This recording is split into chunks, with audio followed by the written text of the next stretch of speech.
but Yankee Stadium hasn't seen a World Series since 1981. Tonight, another October start for David Cone. Another national stage for the emerging star Bernie Williams. Another crack at the World Series for Paul O'Neill, whose Cincinnati Reds won it 6 years ago. And for Wade Boggs, whose Red Sox were one pitch away a decade back. In their first ever postseason game, the Texas Rangers hand the ball to John Burkett, a Florida Marlin, only 2 months ago. It's an overdue national stage for young stars Juan Gonzalez, 47 homers this year, and Ivan Rodriguez, who soon will pick up his 5th consecutive Gold Glove. And for playoff experience, there's the former Giant Will Clark. The Rangers and the Yankees, Game 1, next.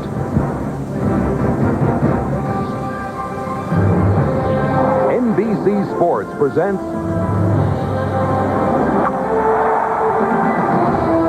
the American League Division Series. Tonight, it's Game 1. The Texas Rangers versus the New York Yankees. A sellout crowd, of course, on a perfect October night for baseball in the Bronx, and it will be raucous here for Game 1 between the Yankees and the Rangers. Hello, everybody. I'm Bob Costas. I'll be joined shortly by Joe Morgan and Bob Uecker, and we'll tell you all about these two teams. But the big story continues to be the situation surrounding the umpires and Roberto Alomar. You'll recall this past weekend in Toronto, Alomar spat in the face of umpire John Hirschbeck. American League President Gene Budig handed him a 5-game suspension. The umpires thought, A, that was too lenient.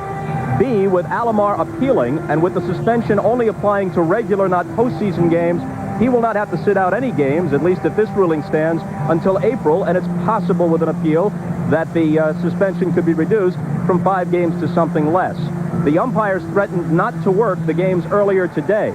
They came this close. In fact, they didn't show up at the ballpark in Baltimore till just a few minutes before the scheduled game time. But regular umpires did work in Baltimore and in St. Louis this afternoon.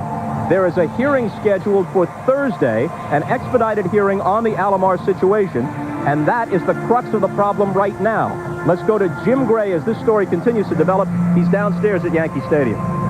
All right, thank you very much, Bob. That is indeed the problem. Right now, Richie Phillips, who is the head of the Umpires Union, just arrived here at Yankee Stadium. He ordered the umpires not to take the field because he does not have a site for the meeting on Thursday. Now, we have a time, 10 o'clock. Rich Levin of Major League Baseball tried feverishly to get a hold of Bud Selig or somebody who could confirm a site.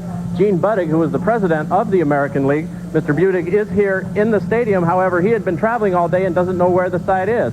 Richie Phillips is emphatic. He will not have his umpires take the field right now until he has a site picked out. He says it is a breach of the agreement, and if he doesn't have that agreement in hand, there will be no reason for these umpires to get out on the field. Now, I talked to crew chief Jim Evans. He believes it will be just a matter of minutes as they are inside deciding right now what to do. He doesn't believe that this game is in peril. However, it could take some time for the proper authorities to get in contact with one another to work this out.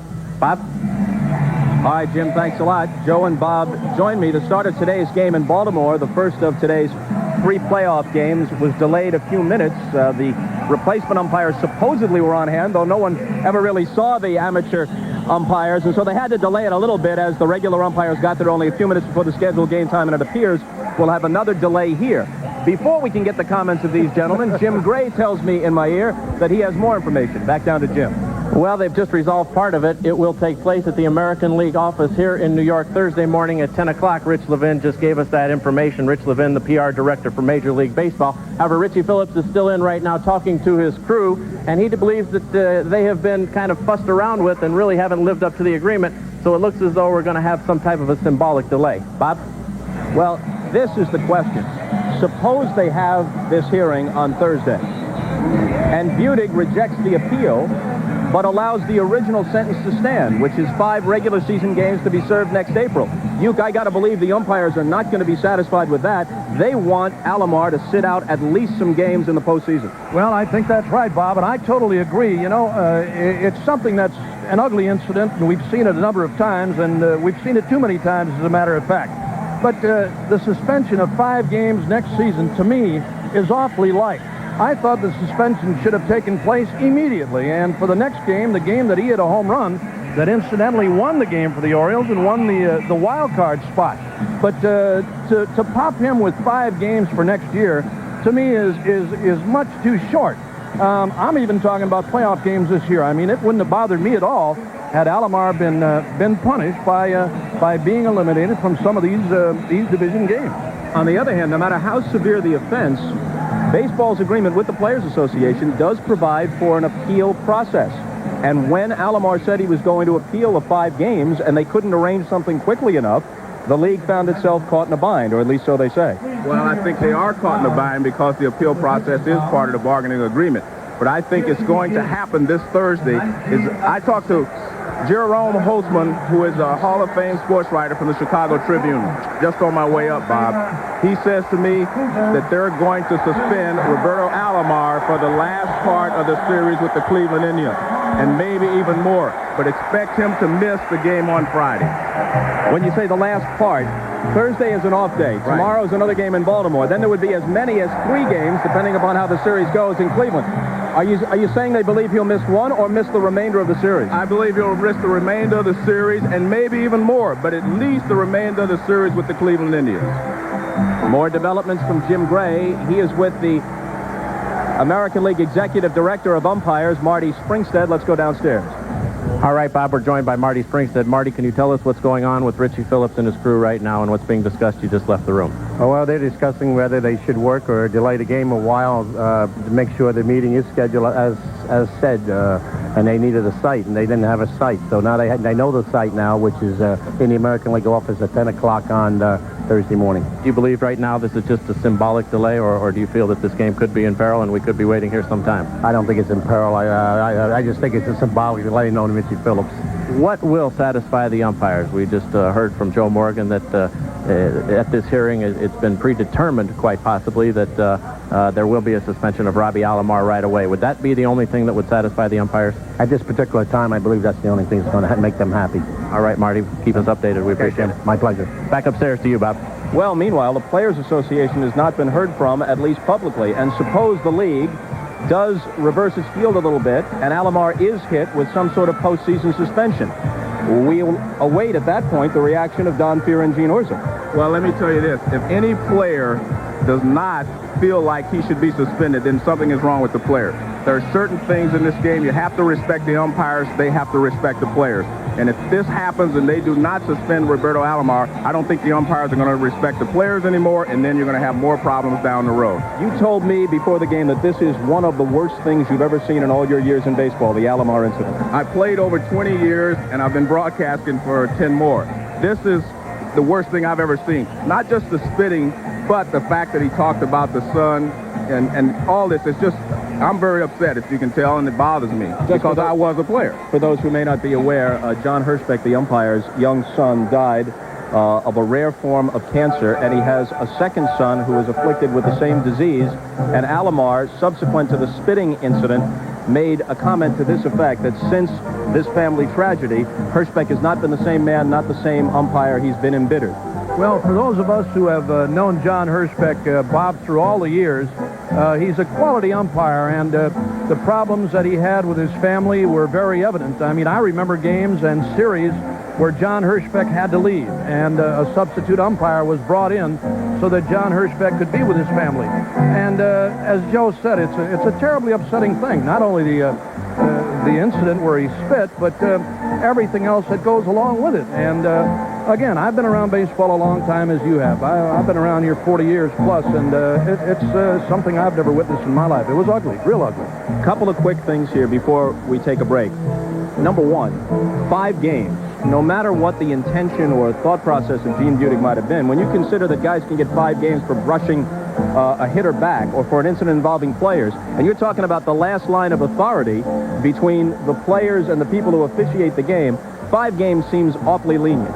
Second, baseball has got to have a procedure for expedited hearings when you get to the end of the year, because justice delayed is justice denied in a situation like this. You have got to be able to react in a timely fashion. And third, the commissioner of baseball, the acting commissioner of baseball, is Bud Selig. Bud Selig should be present in this situation. Even if it is a league matter, Bud Selig needs to be heard from. Bud Selig has to be on the scene or in front of television cameras.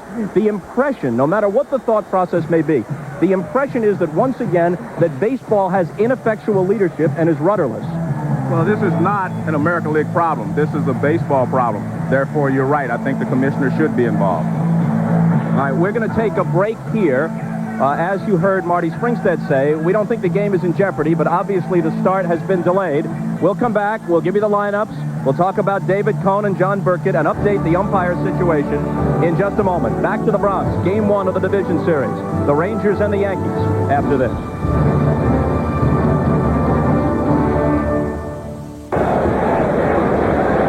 This was just moments ago, the umpires making their way out of their dressing room and down the tunnel toward the field. They are on the field right now. There's Al Clark, one of the 6.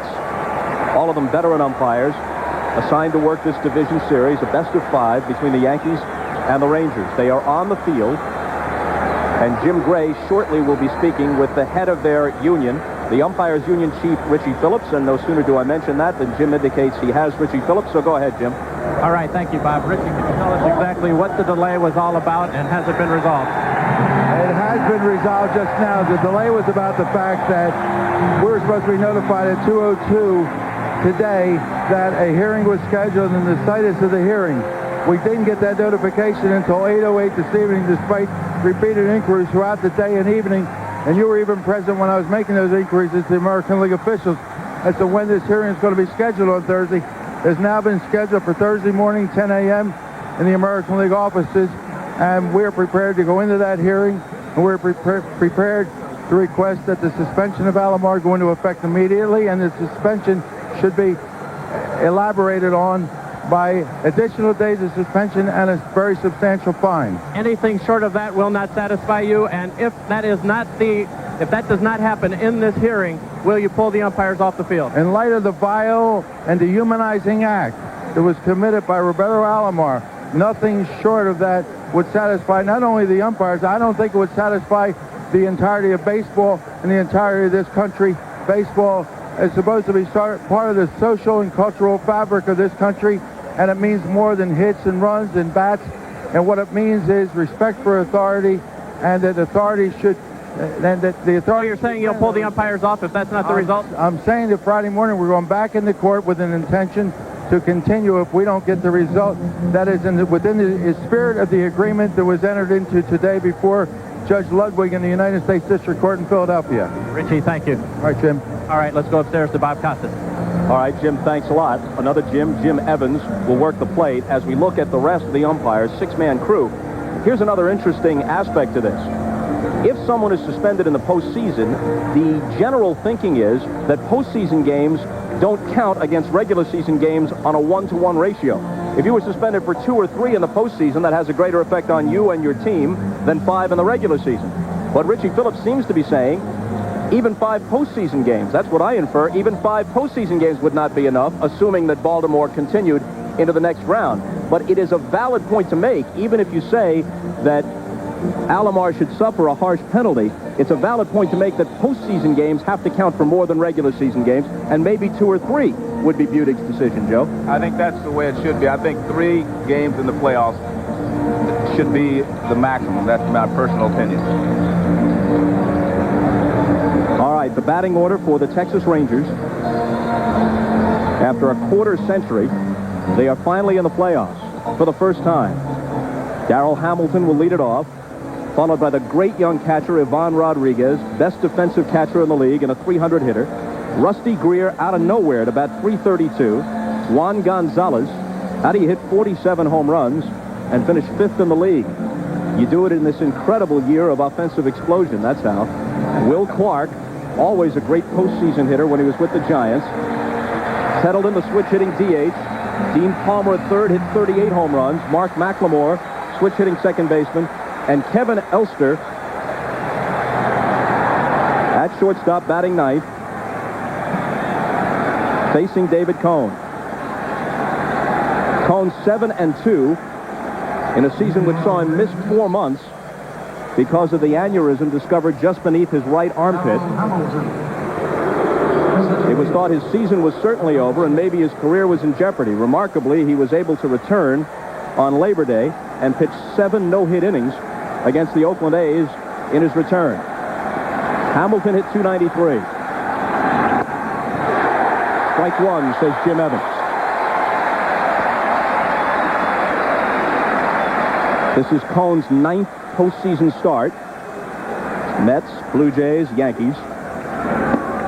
A ball and a strike. A 3-2 record in postseason play. Against Texas this year, he had 2 outstanding April starts, ERA under 1, a victory and a no decision.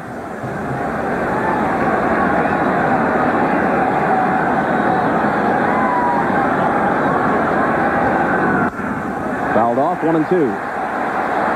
He's a guy who wants the ball in situations like this, Youth. In September and October in his career, he's 28-9. Yeah, there are those guys, Bob, that thrive on this kind of competition, and David Cohn is one of them. Joe Torre told us before the game tonight, if he's a little erratic in the first inning, it's nothing really to get worried about because he really comes on. 1-2 pitch, hit softly toward the middle of the diamond, and charging to make the catch is Derek Jeter.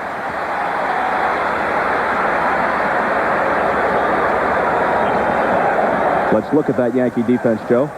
Well, I think the important parts of this defense is Jeter at shortstop, Mariano Duncan, not as good defensively, but a very good hitter. Bernie Williams in center field, excellent. And Joe Girardi behind the plate has really helped this staff by handling it well, calling pitches at the right time and making them work hard. Most of the Yankees will tell you that even though they gave up the long ball bat of Mike Stanley, who went to the Red Sox, that on balance, they feel they're better off with the way Girardi handles a pitching staff. And he gives you a little offensively, too. He can run well for a catcher, puts the ball in play, hit-and-run guy. Rodriguez slaps it to the right side. Martinez, a diving stop. Covering his Cohn.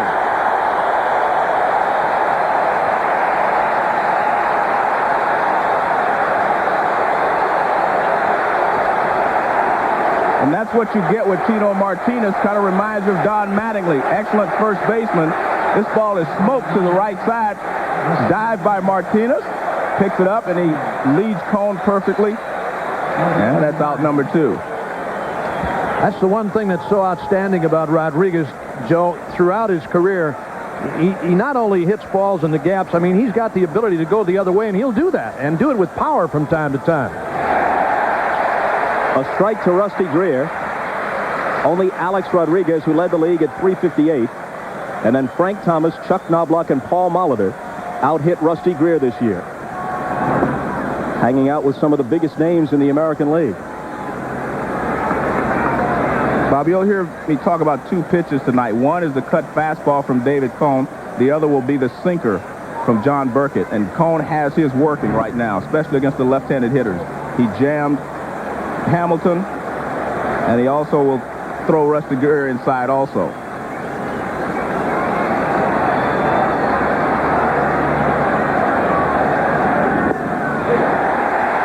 I was going to say a splitter right there, Bob. Here it is again. Watch this ball fall off right at the end. I won't be able to see it so much from this angle, but from that center field shot, you can see that thing fall off the table. Full count to Greer. The other thing about Cohn that Joe talked about just a minute ago is the fact that he loves to work inside. He's not afraid at all to come in tight on anybody.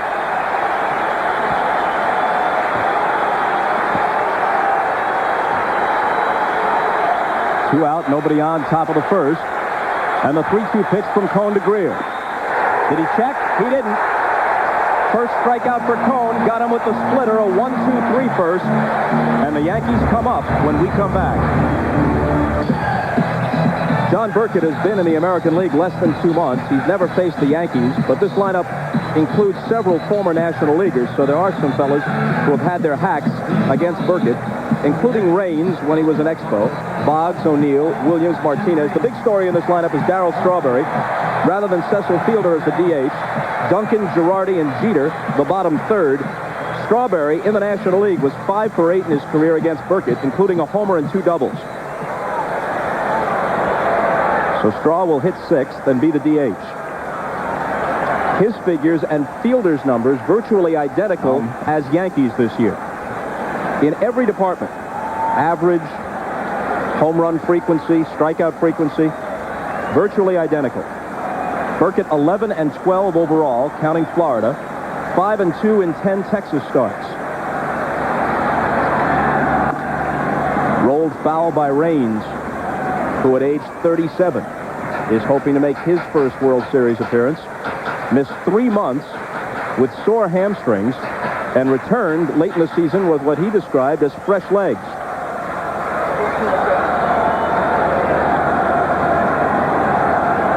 Hit .284 with 9 homers, all of them left-handed. 1-1. Bob, with Burkett, you will see a fastball, a sinking fastball, and a straight fastball, and a slider and a change. He does not throw the splitter anymore. He wants to make you hit it on the ground, obviously. If there aren't a lot of grass stains on the baseball tonight, Burkett won't be around long. You're right. Loves those grass stains. That's right.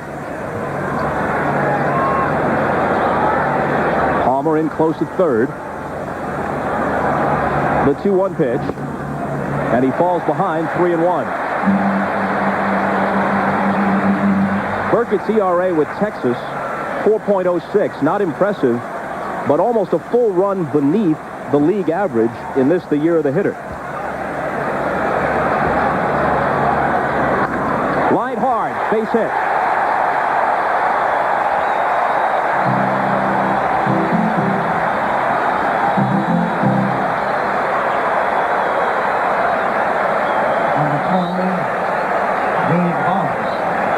Now this is what happens so many times when you pitch from behind. Here's a fastball right down the pipe, and Raines right on it and rips a base hit to center. Joe said earlier, Bob, that this guy tries to pitch corners. I mean, he's one of those guys that doesn't like to give India, but you can't consistently pitch from behind. We'll see it throughout the course of this game, but Raines sitting on a 3-1 fastball comes up with a base hit. Boggs at the plate, O'Neill next. It'll be interesting also for me to see if they try to steal with Rodriguez behind the plate, because basically you steal on the pitcher, so you shouldn't be concerned with who's behind the plate. Except if it's Rodriguez. Going on the first pitch. Boggs goes the opposite way. We're heading for the line. Fair ball. He can't get there. A fan reached out and touched it, so Raines is stopped at third on the double by Boggs. Second and third, nobody out. And that ground rule double will cost the Yankees a run, at least at this time, because Raines would have been able to score on that ball because he was running on the pitch. Well, they try to hit and run on the first pitch, and Boggs gets a sinker inside. He fights it off, really, and hits it down the left field line. Fair ball. You see it bounces up, and right there it is touched by a fan, and therefore it's a ground rule double and only 2 bases. How many times have you seen Boggs swing at a first pitch? Not too often. Not too often. But the Yankees like to play hit and run early in the game this year. But he's one of those guys, Bob, you've watched him for years. He takes strikes. I mean, he takes pitches because he's that kind of a hitter. He's that great of a hitter. One of the obvious subplots of this series, the Yankees have a devastating bullpen. When you bring Mariano Rivera on as the setup man and then close with Wetland, you're trying to make it a 6-7 inning game with your starter and just get into that bullpen. Texas's bullpen is not nearly as effective. If the Yankees get in front early, it's going to be very difficult for Texas to come back. Now, they're a big hitting ball club, Bob, and they've done it many times this season. And in watching Texas play 13 or 14 times this year during the regular season, I mean, they have that ability. You know what kind of a club they have. They've got power up and down the lineup, and they have that capability. A base hit here, a base hit there, and bang, somebody bops one, and they're back in it. Johnny Oates with his pitching coach, Dick Bosman. 0-2 pitch. Hit the opposite way, and this one will fade foul. O'Neill hit .302 this year with 19 home runs. He's about as intense as they come, and has been given to throwing tantrums after at-bats which displeased him. And finally, Joe Torre has been a calming influence on this ball club. And O'Neill's wife, Neville, told him, you know, you don't look too good doing this. You look silly. Try and calm down, rein it in a bit. Palmer with a diving stop. He'll hold the runners and go across the diamond on a dandy play to take care of O'Neill, robbing him of 2 runs batted in. I'm a little surprised, Bob, that Tim Raines didn't score on this ball. It was a ground ball, and you're supposed to take off because everyone's playing back. If he goes right away, there's no way Palmer would have had a chance to throw Raines out at the plate. Normally with the infield back, you're going on a ground, any ground ball, but Raines holds up, and Palmer's able to make the play over to first base.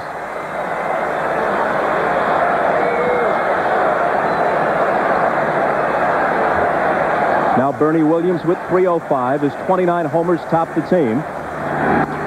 First pitch will get a run home. McLemore takes the out at first. Raines crosses. Boggs to third with 2 down. 1-0 New York. Well, that play by Dean Palmer is one of the big reasons why Texas is where they are tonight. Solid defensively. Palmer back in the lineup with a big bat, but I tell you, and we talked about this earlier tonight, this Texas club is solid defensively, up and down. Statistically, these are the 2 best defensive teams in the American League. Texas made the fewest errors.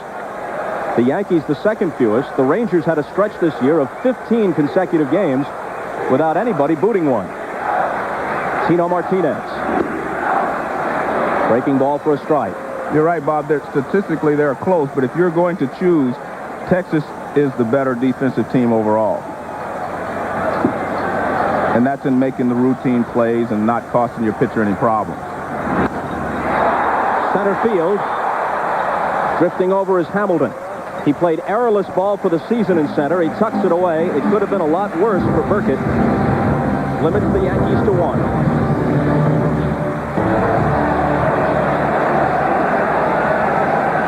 Top of the second at Yankee Stadium. Cone staked to a 1-0 lead.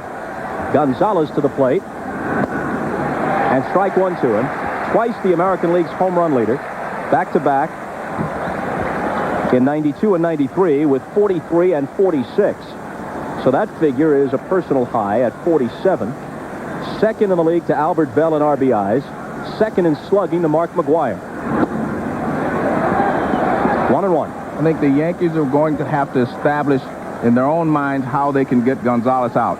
You have to keep the fastball in on him as Cone did there and try to get him to chase breaking balls away. Because he's the guy on the Texas Rangers that if you let him get started, he can lead them to a sweep of this series. Hit to second. Waiting for it is Duncan. He'll throw him out. They got him this time, but as you saw from that graphic, they hadn't figured out how to retire him during the year. Hit .541 with 5 homers against them in just 10 ball games. Let's go downstairs to Jim Gray. All right, thank you very much, Bob Costas. I'm now joined by Randy Levine. He is the negotiator of all labor for Major League Baseball. Randy, why not convey to the umpires the time of the meeting? Why did it have to come at 8:08? We sent out a notice of scheduling, and in order this afternoon, we made it clear. Everybody knew it. Nobody from the Umpires Association called. We would have been delighted to tell them. Members of the press knew. There was no secret. Yet it just seems that Major League Baseball fumbles and stumbles upon itself time and time again. I think that's quite unfair. There's a process. A judge made a ruling this morning. We honored the ruling to the T. The process is going forward. We have great games going on. And the procedures and processes that have been around for a long time should be followed as they have been, and let's worry about baseball. As we watch Will Clark at bat, it seems as though Major League Baseball, however, cowers to the Players Association. There's clearly a right and a wrong here. Why do you guys cower to them at every instant? Once again, I think that's a ridiculous and false presumption. Nobody's cowered to anybody. The American League president made a decision. This was a heinous action. It was terrible, and there's a procedure that's in place. The Players Association had absolutely nothing to do with it. Dr. Budick made a decision based on his judgment. The process will go forward. It was a terrible act. Mr. Alomar apologized, and we should move on. And we'll move on with the game. Thanks, Randy, for taking the question. Thank you. All right, Bob, back to you. With 1 out now, and nobody on in the second, a 3-1 pitch coming to Will Clark, and the count is full. To wrap this up, I think it's fair to say, guys, that antagonism between players and umpires over the last several years is higher than it's ever been, at least in my memory, in baseball. Guys are going at one another. None of this justifies what Alomar did. Alomar's action set perhaps a new all-time low. But this antagonism has existed for years. Well, I like what Randy Levine did. He made believe like he wasn't going to be on. You see how he turned his head real quick? In the air to right center. O'Neill over. Interesting point, Uke. There's the second out. That's the stuff I look for. He knew he was going to be on, but looked the other way. And then when Jim Gray popped the question to him, that surprised look, the turn to his left. Huh? Come on. Kind of the not all about the game. Kind of the telltale sign you look for there. You got to look around in the seats. Don't be ashamed to do that. Well, he might have been counting the house. You never know.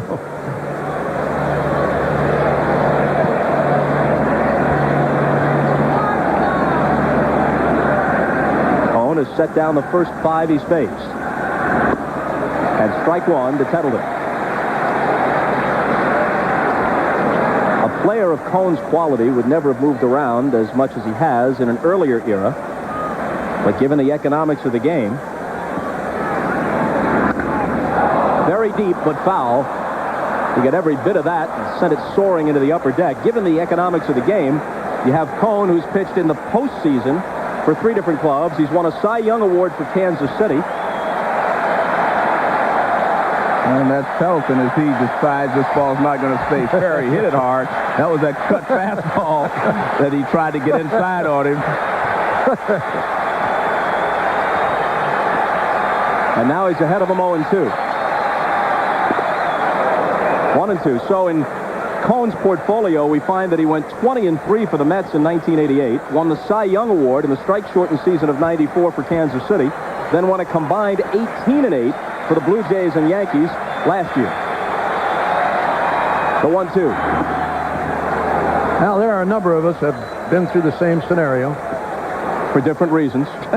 Slightly. I was given money by the club I left to leave.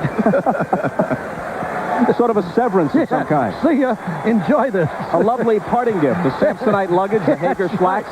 And a gift to some restaurant in another city. Something from the Spiegel catalog. 2-2. Got him.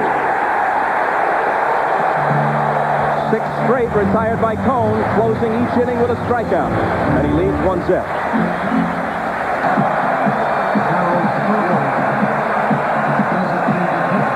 Big reaction for Darryl Strawberry. Just a few months ago, he was in his own personal baseball exile with an independent club, the St. Paul Saints. Cecil Fielder over from the Tigers could have been the DH tonight and will, according to Joe Torre, be the DH tomorrow against right-hander Ken Hill unless Strawberry has a monster game tonight. Burkett's 1-0 pitch. Called strike. I think what Joe Torre was doing tonight, Bob, is matching up. Strawberry's a good low ball hitter, likes the ball out over the plate, and Burkett's ball will sink out over the plate unless he stays in as he's trying to do here. But his ball will sink out over the plate, which gives Strawberry room to extend, and that's what he wanted. Darryl followed by Duncan and Girardi. Had him out in front. Strawberry go to Joe Torre the other day and tell Joe, he said, look, if you want to use Fielder, it's not going to upset me. He's the DH. He's the big daddy here. And Joe didn't decide until today. Called strike 3. And that's how you have to pitch Darryl Strawberry. Threw him a changeup for strike 2, and then he comes busting back inside with a good fastball. You have to try to tie him up. You do not like to lead. You can't leave the ball out over the plate. Look at this fastball right on the inside corner, and it ties him up. It actually starts off the plate and moves right back on the inside corner. Looks more like a Greg Maddux pitch there.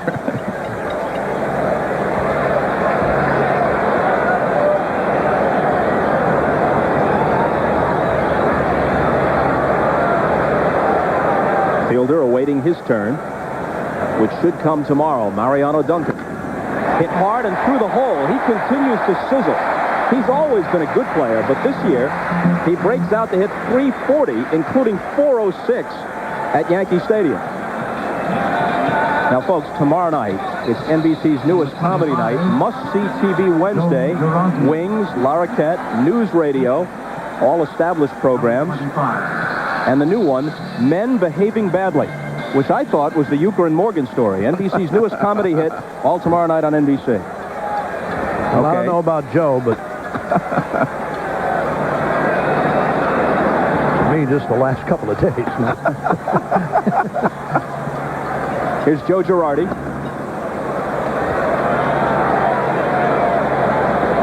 Here's a guy that hasn't done too bad a job this year for the Yankees. Ivan Rodriguez, called by many probably the best catcher in all of baseball.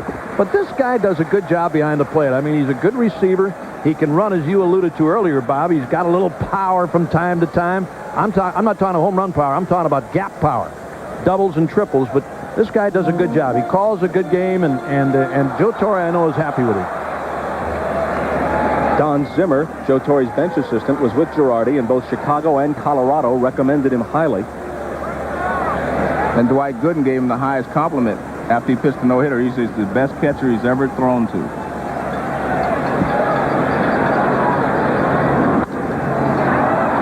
Popped up back of short. Elster, talk about a Lazarus man. Here's a guy who was with 7 big league clubs, knocking around the minors. A decade ago, he was supposed to be the Mets shortstop in this town for a generation. It never panned out. And then he just comes out of nowhere to hit 24 home runs this year, drive home almost 100. Benji Gill got hurt early in the season. Elster didn't even necessarily have a spot on the roster, let alone a starting spot. Took that starting role and never relinquished it. Look at that. 35 homers in almost a decade, then 24 this year. But his strength as a shortstop, Bob, is his hands. He has great hands, good fielding shortstop.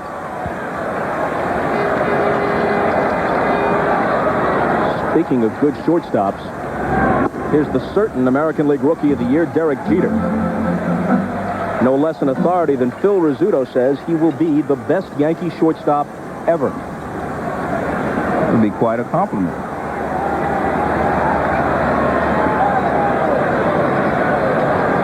He hit .315 for the year and .356 after the All-Star break.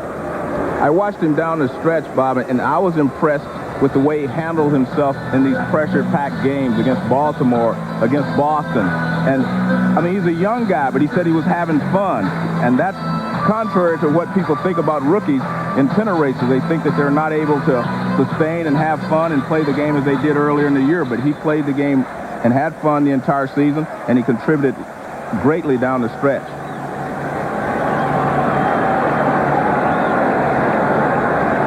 After conferring with Rodriguez, Burkett back to work, chasing Duncan back. Jeter could be a great player for 10 years or more and do it all in the shadow of Alex Rodriguez in the American League, because Rodriguez might become the best player in baseball before all is said and done. Boy, what a year that guy had. Whoop. In there. Well, he's big for a shortstop, too, Bob. Talking about Alex Rodriguez. He's got tremendous power.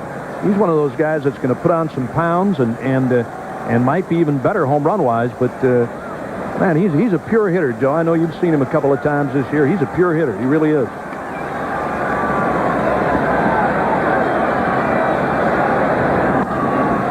In on his fist that he fights it off.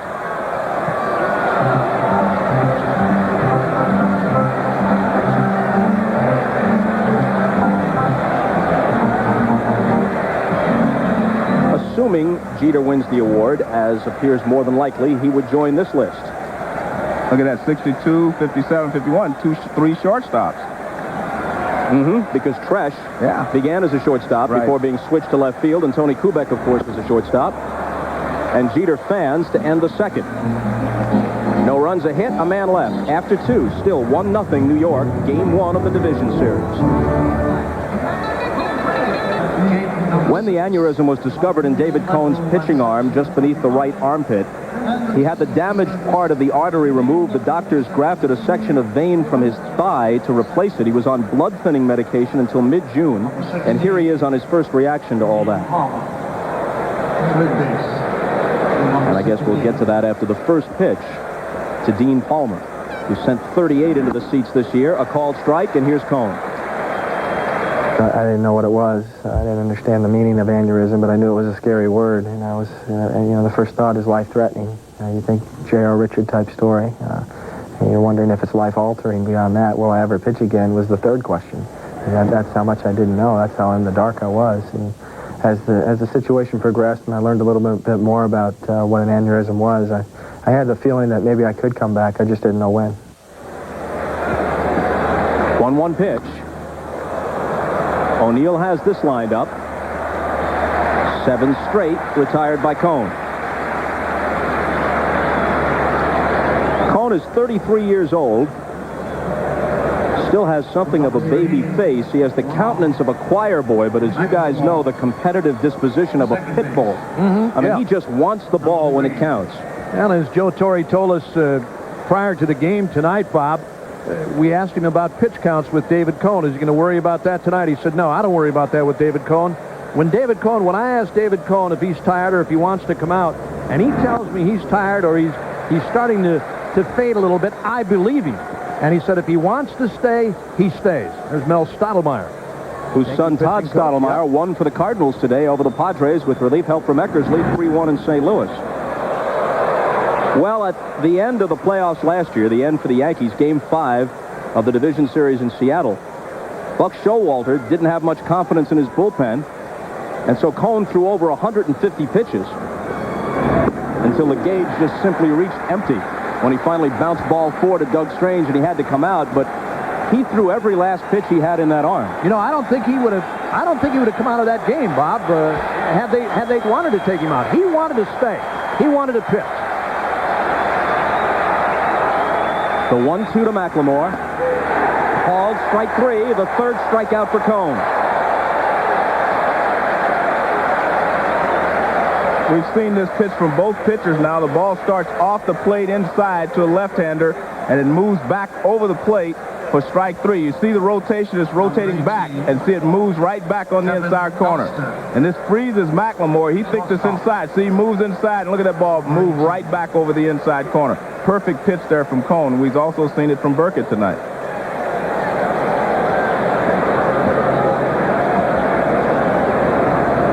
Elster takes a ball. Bob, to finish up that story about Cone last year and to take it one step further, remember Randy Johnson in that last outing last year for him? You talk about somebody pitching until he was absolutely, on empty. It was Randy Johnson in that final game. 1-1. Joe Torre unlikely to face that kind of desperation with the bullpen he has in place now. So if Cone can get Joe and Mel Stottlemyre into the 7th tonight, they'd be delighted to hand it over to Rivera and then Wetland. Absolutely. Just waved at it, 1-2. Elster, despite having the best year of his career, hit just .208 in September. He played 157 games at shortstop in the heat of Arlington, Texas.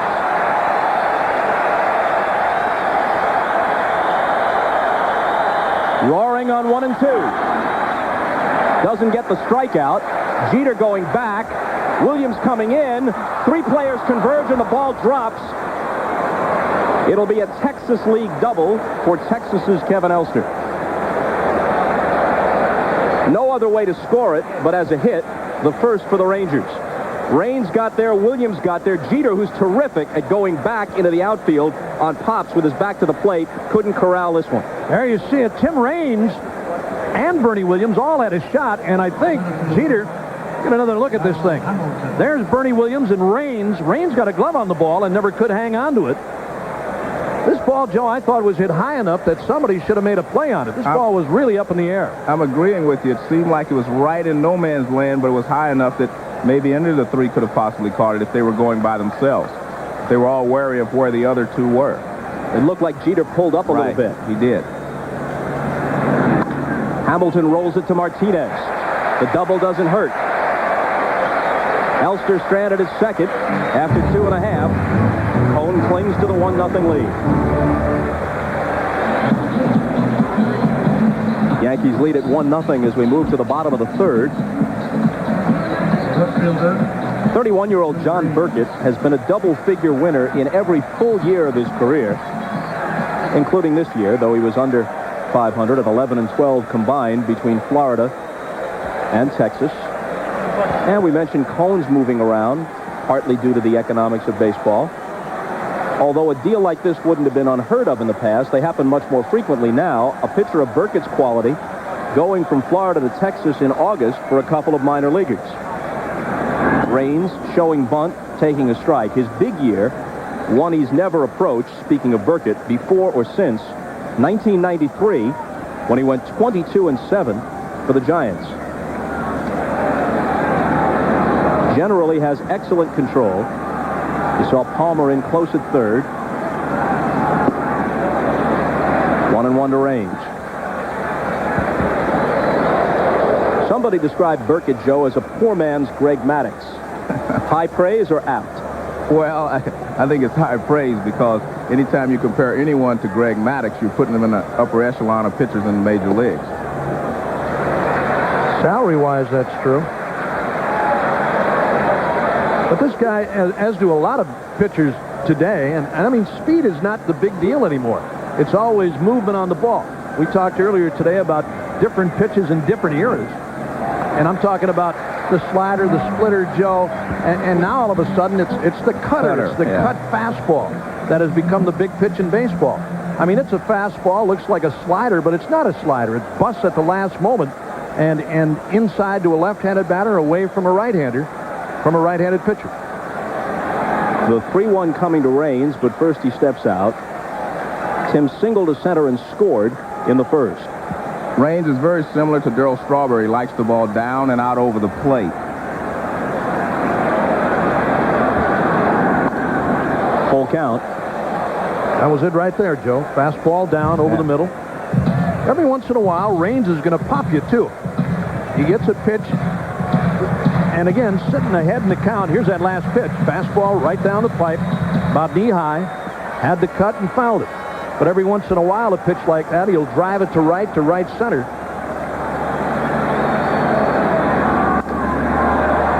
Lifts this one toward Hamilton in shallow center field. He's been automatic this year, hasn't committed a single error. There's the first out in the bottom of the third. Good change up there from John Burkett.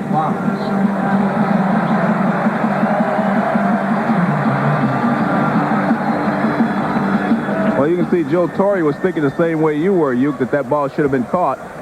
And they're talking about, you know, Jeter saying, well, maybe I should have gone after it all the way. And I think that's exactly what Joe Torre wanted to talk to him about. You're right. When you see a young player and he makes what you think is a mistake, you try to correct it right away so it will not happen again.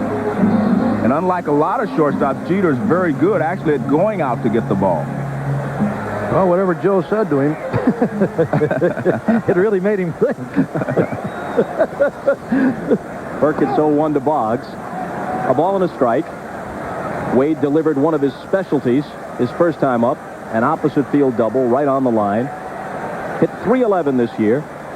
14th time in a 15-year career he's top 300. In on his fists, and he rolls it to McLemore. There's the second out.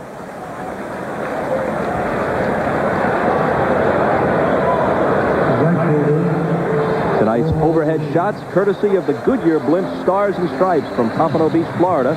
A tradition going back 70 years for the Goodyear blimps to appear over major sporting events, it says here. I assume invited on each of those occasions. Let's hope so. It's unlikely for a dirigible just to be in the area, just kind of cruising by. Pretty much have to arrange for it. I still want to ride in that thing. I really do. Not so much inside the cabin either, you know? I think it's a little slow for you, though, you. Or even to pull it down when it's landing, you know? I want to do that. Just want to ride that baby like Slim Pickens at the end of the movie, huh? Yeah, let her go. Punch a hole in her and whoosh, gone, baby.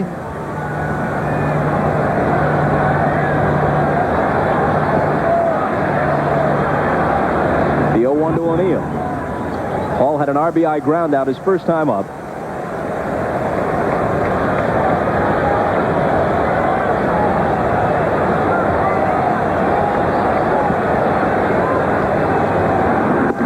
Let me correct that. He was robbed of a hit by Palmer, and then the next hitter, Bernie Williams, got the RBI when he grounded out to the right side. In fact, it was Palmer's diving play off O'Neill's shot to third that prevented a possible big inning.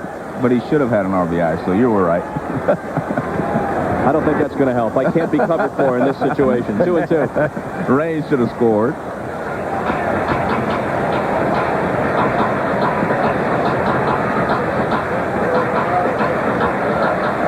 It's good graphic there.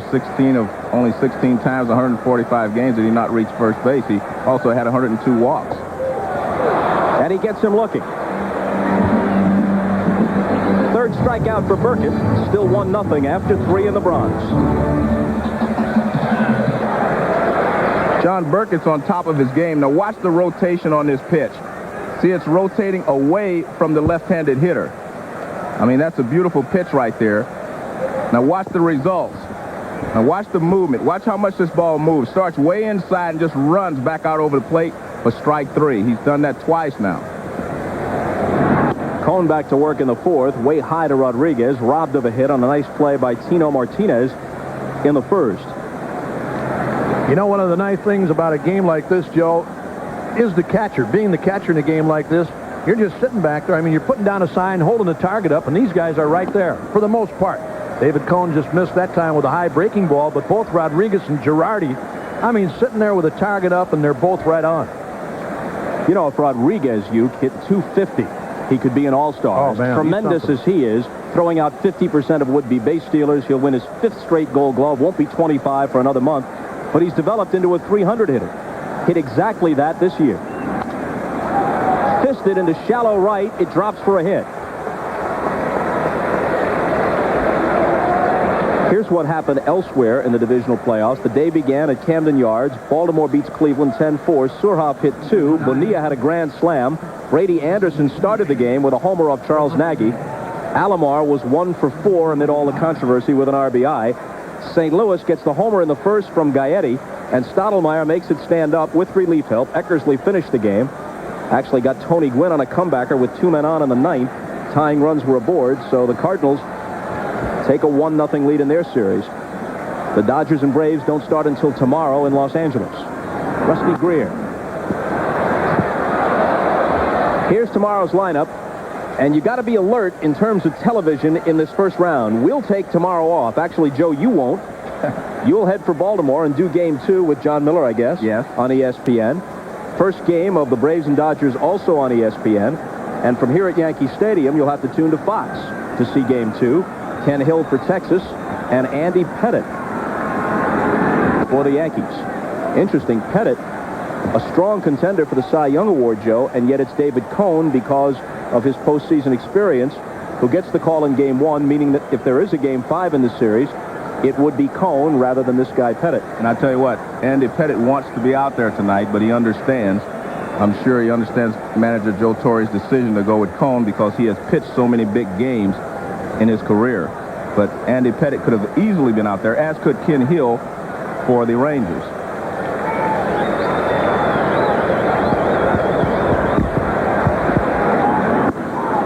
Two and 1. For one of the few times tonight, David Cone pitching from behind. He hasn't walked a man yet. For that matter, neither is Burkett. Well, he's pitching carefully here because he has a hole open on the right side, so he doesn't want to come inside, giving Greer something to pull in the hole. So that's why he stayed away, and he's missed, and he's going to go away again. Well, he was trying to. Blocked by Girardi. Nice play by Joe Girardi on a low inside breaking ball from Cone. Watch Girardi get his body in front of this ball. Watch this. Nicely done. Nicely done. That's all they ask you to do. I saw you do that a few times, you. You betcha. Bullpen, I loved it. That's where you got most of them. Now, you don't want any of those baseballs to get loose in the pen. I like it without a chest protector, too. Foul back, 3-2. The Rangers have 2 hits off Cone, but each is a bloop. The double by Elster that fell between 3 fielders in the last inning, and the little flare into shallow right by Rodriguez to open this 4th inning. Cone struck this guy out on a 3-2 pitch his first time up.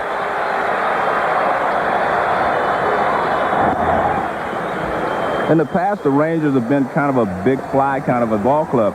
But this year, they hit and run a lot. They've done a lot of things to manufacture runs. And it wouldn't surprise me if Johnny Oates were not to send Rodriguez here with a 3-2 count on Greer. He is going, and he can slow up now because it's a walk to Greer. And some trouble in the 4th for Cone. 2 on, nobody out. Gonzalez to the plate with Clark and Tettleton to follow. I think David Cone established how they're going to try to get Gonzalez out in the 1st inning. He threw him a breaking ball out over the plate for strike 1, as we'll see here. Breaking ball for strike 1. Then he comes off the plate inside to keep him honest, and then he jams him, comes back in again, hits him off the fist, and he gets him out. I think that's how they're going to try to pitch Gonzalez. In, out, more in than out. They're going to try to jam him because if he extends his arms, he'll hit it out of any part of this ballpark.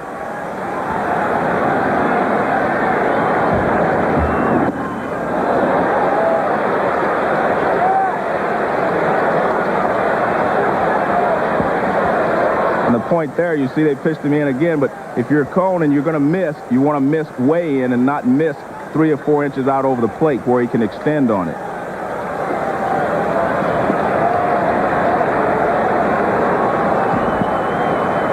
The 1-0 pitch. A ball and a strike. Perfect pitching right there. Fastball in to keep him honest, and then a slow curveball out over the outside part of the plate. I mean, that's just perfect pitching there by David Cone. There's no way he can hit this pitch. See him kind of pull off because he's been pitched inside and jammed the first time up. Rodriguez at second, Greer at first. And a long drive to left. Into the corner and into the seats. Well, George Steinbrenner better check the deed, because these days it's Juan Gonzalez who owns the New York Yankees. Hit over 500 against them for the year, and this is his 6th home run and 19 RBIs now in just 11 games against the Yankees for Juan Gonzalez. He missed a few against New York this year because of injuries. Well, I said if you're going to miss inside, you have to miss off the plate inside. He was trying to go back inside, and he moved that ball about 8 inches out over the plate. Now watch, he's trying to go inside. This pitch is not inside, and Gonzalez drills it. That's the danger of pitching these sluggers inside. If you miss off the plate in. Don't miss to the middle of the plate. And now Clark sends one up the middle for another hit. 2 singles, a walk, and a Gonzalez home run. The 1-0 Yankee lead erased. And it's 3-1 Texas in the 4th. But Gonzalez is the guy that you just have to be careful with. He didn't have any place to put him, but he did not make the pitch that he wanted. He missed only about 6 inches. I mean, it may seem like a look at the target, and look where the ball ends up. A little bit out over the plate, and Juan knows it's gone. It's just a matter of whether it's fair or foul. If you're going to keep coming inside to that guy, Joe, you can't knock. Yeah. You don't hit 47 home runs throughout the year without sitting on certain pitches and looking for pitches in different areas. So Cone cruising through the first 3 innings. It's a major speed bump here in the 4th.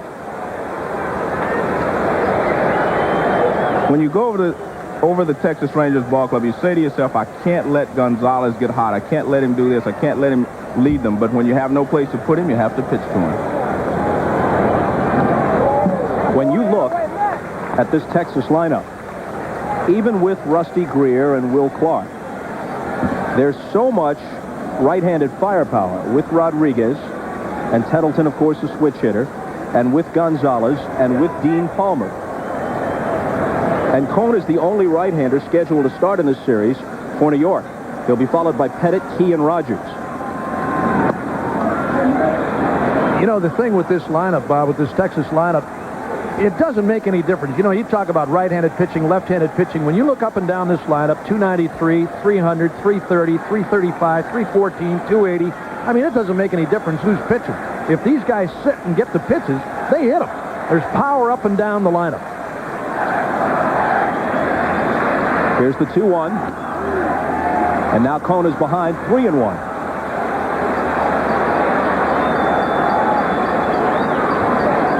Here's Tettleton with 24 for the year, a switch hitter, and another guy that looks. He'll look in certain situations. He'll look breaking ball inside, fastball inside, and he'll turn on you. He'll turn around and really pull. This one is popped back of third. Not much foul ground here at Yankee Stadium, over by the tarp and in the seats. There's a lot of foul ground behind the plate in this ballpark, but not too much along the lines. Probably the worst park in baseball for a catcher. On a wild pitch or a pass ball, you're running all day long back here. You'll see runners take 2 bases on a wild pitch or pass ball in this park.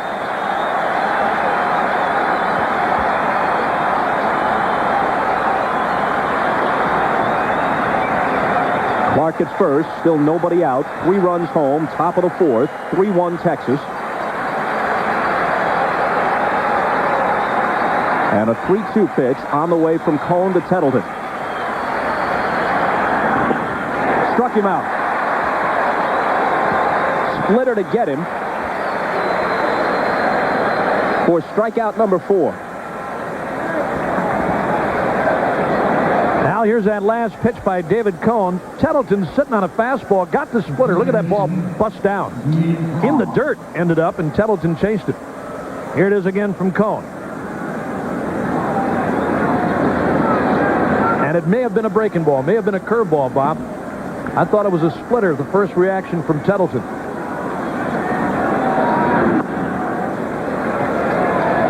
Well, Cone will mix in the occasional curveball. He's done it a few times in this inning.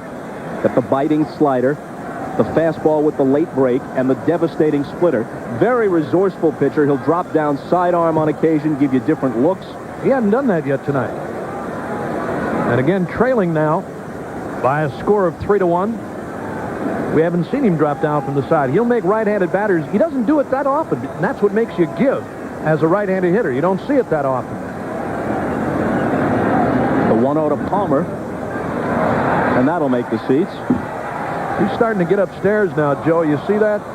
It's not only 1 or 2 pitches. It's 3 and 4 pitches in a sequence that he's starting to get upstairs. Breaking balls that he's starting to hang. Well, that one especially, that was a hanging breaking ball. Now watch this ball just kind of spins. This is the curveball that you talked about, but watch, it just spins and it just hangs up there. Palmer just misses it.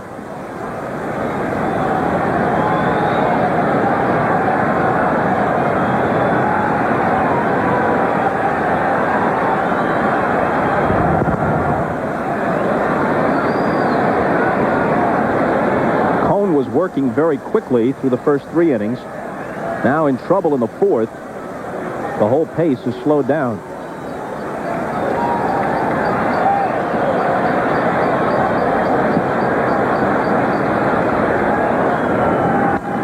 And this ball is blasted to left. Range goes back to the track, to the wall. Can't get it. It's a couple rows in and a 2-run homer for Dean Palmer. A pair of home runs, a 3-run shot, and now a 2-run homer, and it's 5-1 Texas. Well, we talked about the hanger he threw, the pitch that he fouled back. If the hanger was just a little too high for him to get to it. This one is down a little bit more, and Palmer just nails it down the left field line. Now watch this breaking ball. It's a little lower than the other one that was hanging. It's still high. But see, that one is low enough that he can get to it. The other one was just a little too high for him. And you see Cone knows that it's only 318 down the line. It's not that he hit the ball so far, but it's 318 down the line, so he doesn't have to hit it that hard. And Range gives it a great effort. He goes up into the stands, but the fans want a souvenir as well.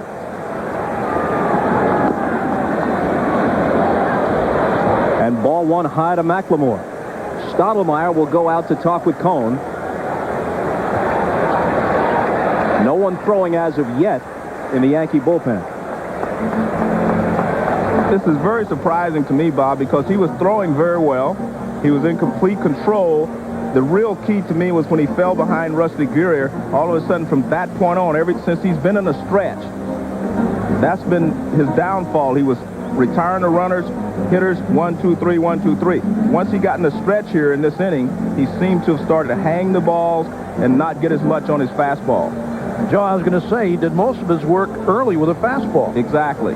Inside, the strikeouts, called strikeout on Mickey Tettleton, and again, inside fastball to Greer, inside fastball. All of a sudden got away from the fastball and is doing more stuff with a breaking pitch. Rodriguez opened the inning with a flare to right. Greer walked on a 3-2 pitch. That was a crucial pitch. Right. Then Gonzalez lined a 1-1 offering into the seats in left for the home run that made it 3-1. Clark singled on the first pitch to him. Tettleton struck out on a 3-2 pitch, but then Palmer homered to left to make it 5-1. Still only 1 out. And make no mistake about it, starting pitchers always throw better from the windup. They're not as comfortable in the stretch as a reliever is. Roll to the right side. Duncan has it, juggles it, and recovers to get it. McLemore runs well, but Duncan stayed with it. Well, we talked about Duncan not being as good a fielder as Jeter is at shortstop, you see he just kind of plays this ball off to the side, one-handed, hits off his heel of his glove, but he's able to regroup in time to get McLemore at first base. See, right there, I mean, pretty routine ground ball, but he caught it back in his stance rather than out in front, and he just barely is able to retire McLemore. A strike to Elster. Now, we talked earlier in the game about this Texas club, Joe, being able to come back in a hurry. I mean, they're so devastating power-wise. You make a couple of mistakes, base hit, a walk, and boom, somebody bangs you, and they're back in and on top. Seen it happen all year long. Well, against Burkett, Raines singled to open the Yankee first, and Boggs hit the first pitch to him for a double. But Burkett didn't break. He kept it tight. He gave up just the one run, and now his teammates have gotten the cone.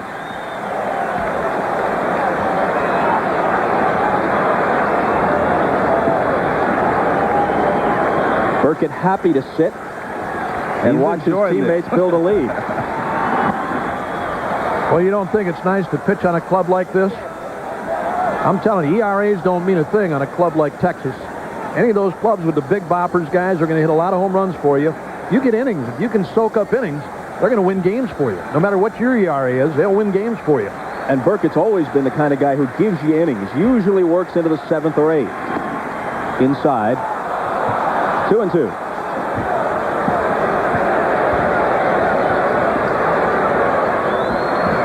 Five runs home in the Texas 4th. Cone gets a strikeout, his 5th of the game, his 2nd of the inning. But Texas sends 8 to the plate and 5 of them score.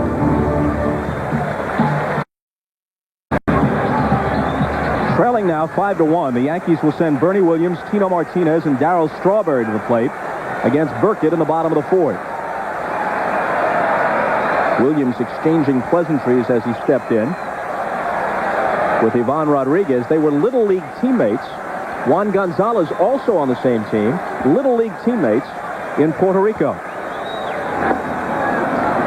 So loyalties concerning this series divided in the Commonwealth. Some Yankee fans and some Ranger rooters, undoubtedly.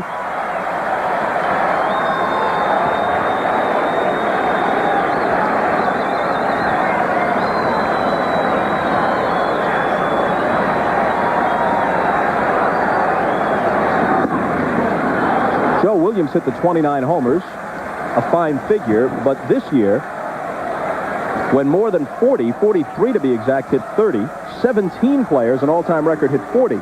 That's a fairly low total for a team leader. And the Yankees, in contrast to a lot of other teams in the American League, did not hit that many home runs. You're exactly right. Clark takes it unassisted. The Yankees hit 143, but they allowed the fewest home runs in the American League this year. Now, that's the one thing about the Yankees. And as you look at David Cone, look at what he's done tonight. First 3 innings, 37 pitches. In the last inning, he threw 31. But with this Yankee club, Joe, you got to appreciate what Torre has done and emphasize the pitching aspect. I mean, here's a club without a big bopper. Forget about Cecil Fielder. He didn't get here till late. He's hit 12 home runs as a Yankee. But to have a guy like Bernie Williams with 29 as your leader in this year of the home run, it tells you about this staff and what this club has done.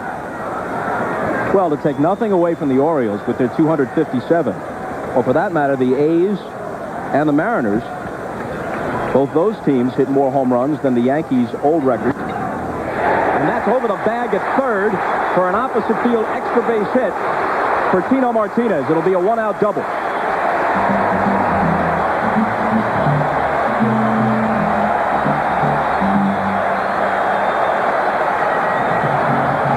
Good smart hitting here by Tino. He takes the sinker that's moving away from him and just hits it down the left field line. Can't pull everything that Burkett throws, and when he makes that sinker go down and away, you have to go with it, and that's what Martinez does there. And the Yankees need base runners now.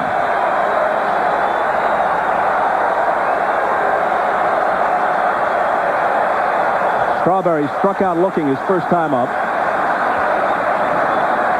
Just to complete the thought, the record of the 61 Yankees, 240, stood until this year. But for perspective, the second highest club in the American League that year hit 189. The average American League team this year hit 192.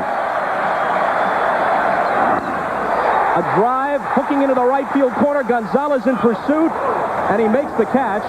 Tagging at second and advancing to third is Martinez, but with 2 out. And that's where the improvement of Juan Gonzalez shows right here. He was not that great an outfielder before. He's really worked on it. Strawberry gets a little bit out in front of this pitch, hits it toward the end of the bat, hooks it in the corner, but a good job by Gonzalez running this ball down. I mean, he's not known for his defense until this year. He's really worked hard on it and become a very good outfielder. But again, the Texas ball club is a very good defensive ball club.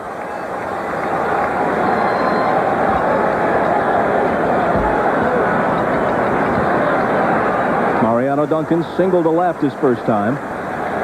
In an RBI spot here, Martinez at third with 2 out.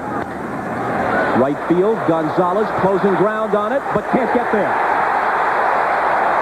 The Yankees inch a bit closer. It's 5-2 on the RBI hit from Mariano Duncan. Sounded like he broke his bat on this. Little flare hit by Duncan in the right. Big base hit with 2 outs for the Yankees. And they pulled it within 3 now on this soft little fly by Duncan. He hit that ball right on the trademark, it looked like, Joe. Sounded like he broke his bat. And Gonzalez pulling up short. And it's an RBI single.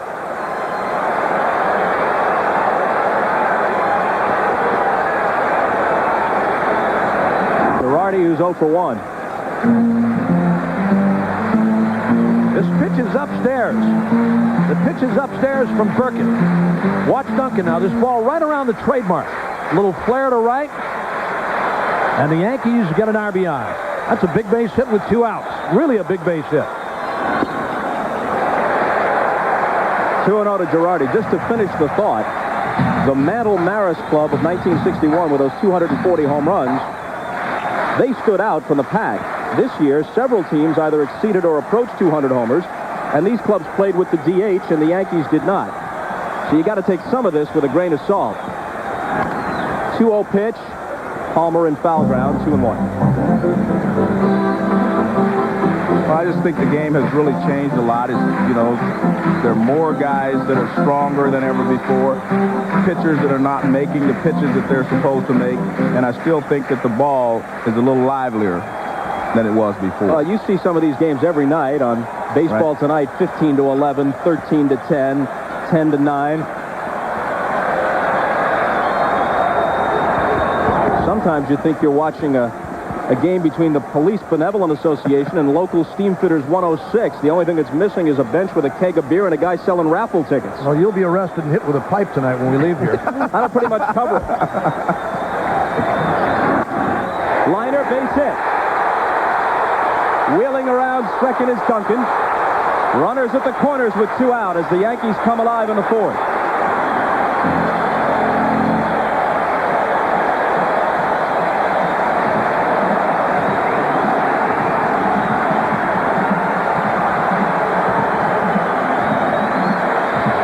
Johnny Oates, I think he's getting a little concerned. Again, this pitch is up. You talked about the pitch being up to Duncan. This pitch is a hanger right there. You see, that's a little slider that just hangs over the middle of the plate.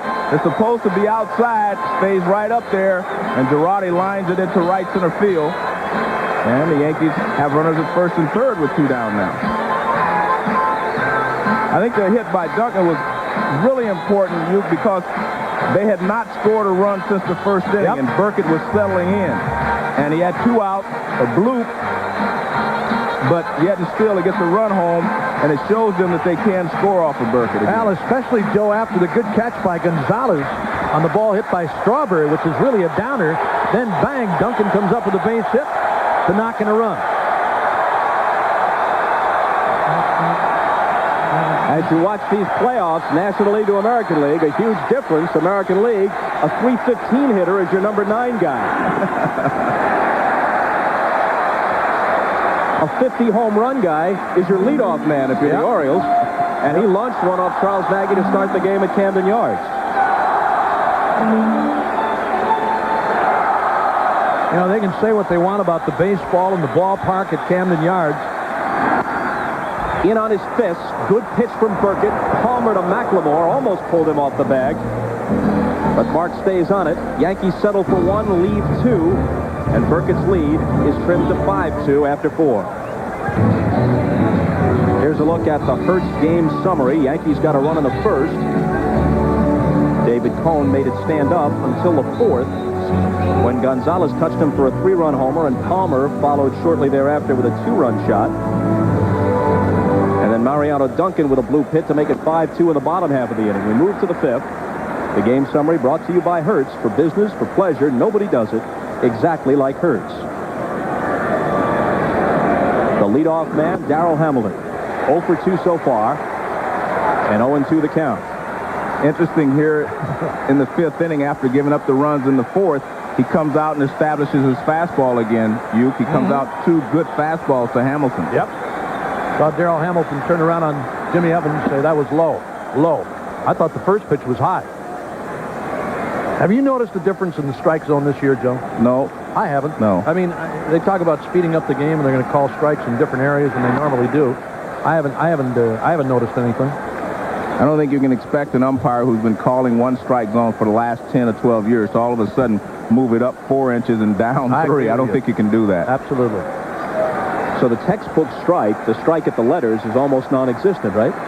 That's the way I see it. A leaping catch by Boggs at third as McLemore tried to go the other way. Make it Hamilton. Darrell Hamilton didn't really get this ball all the way. He kind of hit it around the trademark again. Boggs timing his leap perfectly. Watch this. That's about as high as Boggs will get. Makes the play on Darrell Hamilton. Nice play by Boggs. Boggs has won 2 Gold Gloves now in his career. And has done it in the latter stages of his career. He was not that good defensively when he first came up, and he's worked and worked at it. A strike to Rodriguez, robbed of the hit by Martinez, and then single to right his second time up. There's a breaking ball from Cones, good breaking ball, and Rodriguez can't hold up.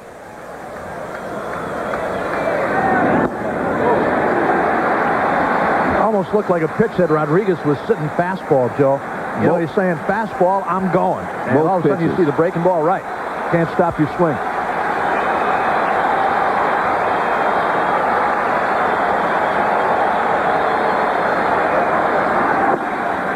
1-2. Rodriguez hit 19 home runs this year, but more impressive are the 47 doubles, most ever by a big league catcher.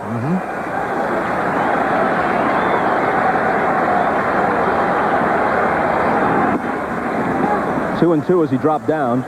I'm still saying a lot of times he ran across the mound. I can't believe that. 47.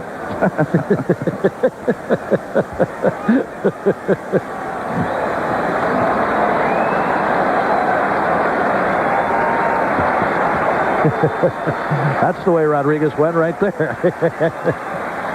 Hey, a double's a double. Everybody's watching the flight of the ball. Nobody's watching the runner.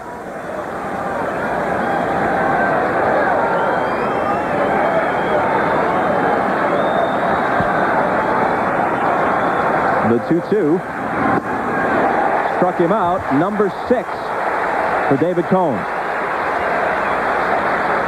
It's amazing. He hung a couple of breaking balls to Palmer. Now he just makes perfect pitches here to Rodriguez. Watch this pitch. It starts in the strike zone, which is where you want the breaking ball to start with 2 strikes. Starts in the strike zone, and you see the rotation. It's diving down and away. Nothing you can do with it. See, now watch it start. It's in the strike zone. In the strike zone, all of a sudden it's gone. That's what you want to do with a 2-strike breaking ball. In his 2 April starts against Texas, Cone was superb both times, worked 14 total innings, struck out 16.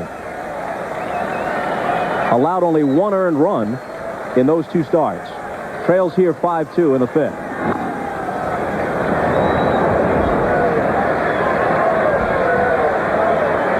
With the additional teams and with the balanced schedule being what it is, teams go long stretches now without playing certain other clubs, sometimes even within their own division. So these clubs haven't seen each other since the end of July. Right.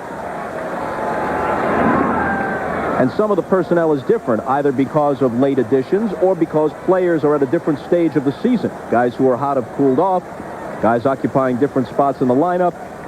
A guy like Roger Pavlik, for example, was an all-star at midseason for the Rangers and is not in their rotation as a long reliever as we move toward the playoffs. Kevin Gross with the bad back, done for the year. Missed all of September. Important guy for Johnny Oates and Dick Bosman during most of the season, the veteran right-hander.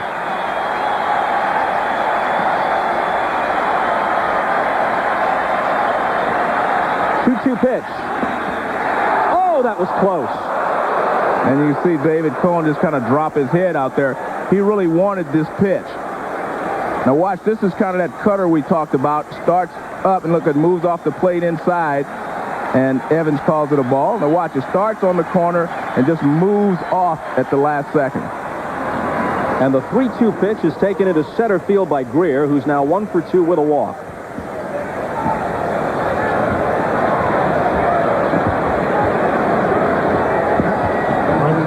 Rusty Greer holding off on that cutter, as Joe said. Here's a fastball. Looked like a little sinker, Joe. Came back from the inside corner about knee-high and right down the middle, and Greer singles the center. The pitch that we looked at before was a ball. I mean, Greer held back. It was a breaking ball or a cutter, as you said, but it was off the inside corner. Cracked rib for Rusty Greer. Sidelined him for some crucial games in September, and as you saw, that coincided with a big losing streak. A 9-game lead went down to 1 after they were swept 4 straight by their nemesis, the Seattle Mariners, a team that really has the Rangers' number. And everybody said, are they going to do it again? Never made it to postseason play in a quarter century since the old Washington Senators became the Texas Rangers, but they pulled it together. Burkett and Ken Hill won crucial games in California, and they held the Mariners off and eventually won it by 4.5 in the West. Isn't it funny, Bob, how much of a part Seattle played in the finish for both of these clubs this year? Texas went up there and got swept. The Yankees went out there and got ripped apart by Seattle.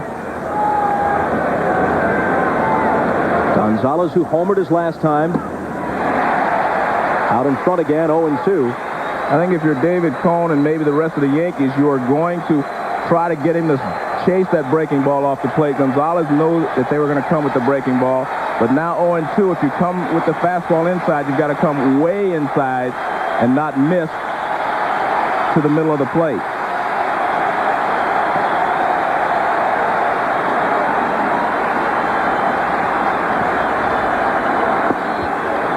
One and two. As that sidearm pitch, that's about the third one he's thrown tonight. He tried to drop down and hit the outside corner. That little sinker, here it is right here. Tried to get it to come back and catch the outside, but he's down low and away. You're right, Joe, about Gonzalez. I mean, he'll look, too. Breaking ball. If you hang one, he can hurt you there, too. Going on the 1-2 pitch and tipped foul. Both of these clubs really won their divisions in the season's first half, spurting out to big leads and then playing just around 500 after the All-Star break, but good enough for the Yankees to hold off the Orioles and the Rangers, despite a major scare, to fend off Seattle. I think that was a smart play by Oates to send Greer, because if he was thrown out, Gonzalez would start all over again next inning without any strikes on him. Not going this time, and it's 2-2. I think it's a lot of times if you have a slugger up there, he gets 2 strikes on him, and you have a base runner at first base, just send him. If he makes it, he gives the opportunity for their slugger to drive him in. If he's out, then your slugger starts all over again next inning with no count.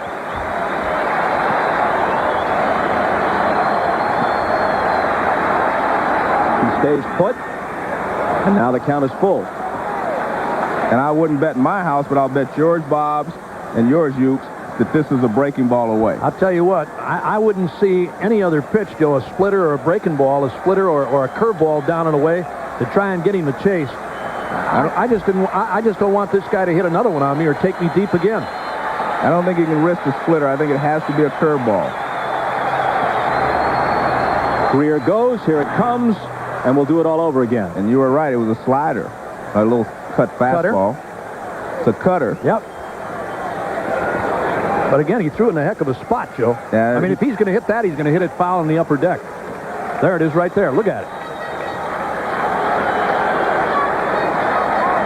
I'll tell you what, maybe you would have lost your house, Bob. That was definitely not a curveball. It didn't look like it to me. No, you're right. There's a breaking ball, and down he goes. 2 more strikeouts in this inning for Cone. 7 for the game, but he still trails 5-2 halfway through. Yankee Stadium still a strikingly beautiful and dramatic setting for a ball game, especially an important October ball game. 66 degrees at game time. Gorgeous weather the last few days here. It's a beautiful playing field, Bob. It really is. You ask the players about it, the infield, the outfield. This place is manicured beautifully. And so much history here. 33 pennants, 22 World Series championships. 35 years ago today, Roger Maris hit number 61 in this ballpark. Since remodeled, of course, but it retains much of the feeling of the old park. They kept part of the facade and moved it out beyond the center field bleachers. Still has that distinctive look. Raines is 1 for 2, starts it in the 5th. Burkett and the Rangers leading Cone and the Yankees 5-2.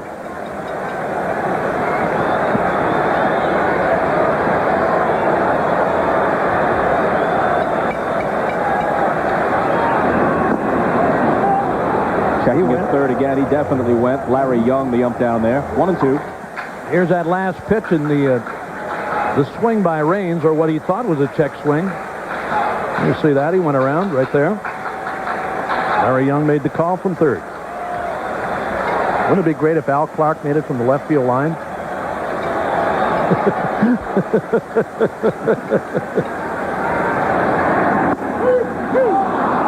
And down goes Raines. Not entirely pleased with Jim Evans. Well, it's that same pitch we've seen. It starts off the plate inside and moves back on the inside corner. And Raines gets caught looking. And watch, the ball is inside right there. Inside now. It moves right back on the inside corner. Now let's take a look at it. Inside. Now it moves right there on the corner. Excellent pitch there by Burkett.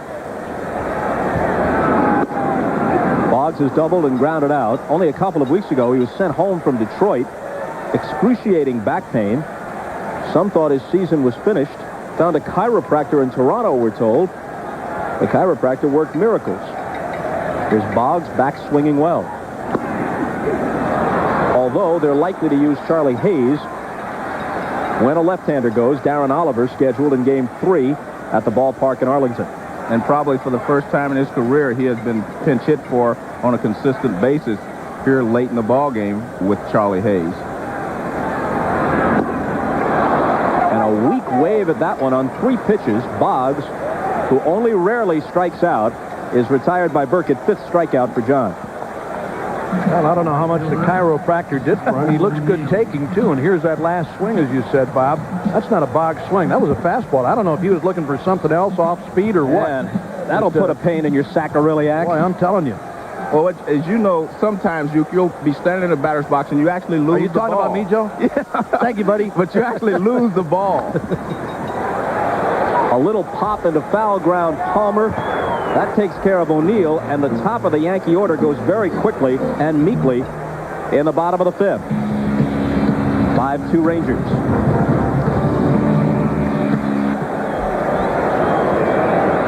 On to the 6th. Will Clark, Mickey Tettleton, Dean Palmer scheduled against David Cone.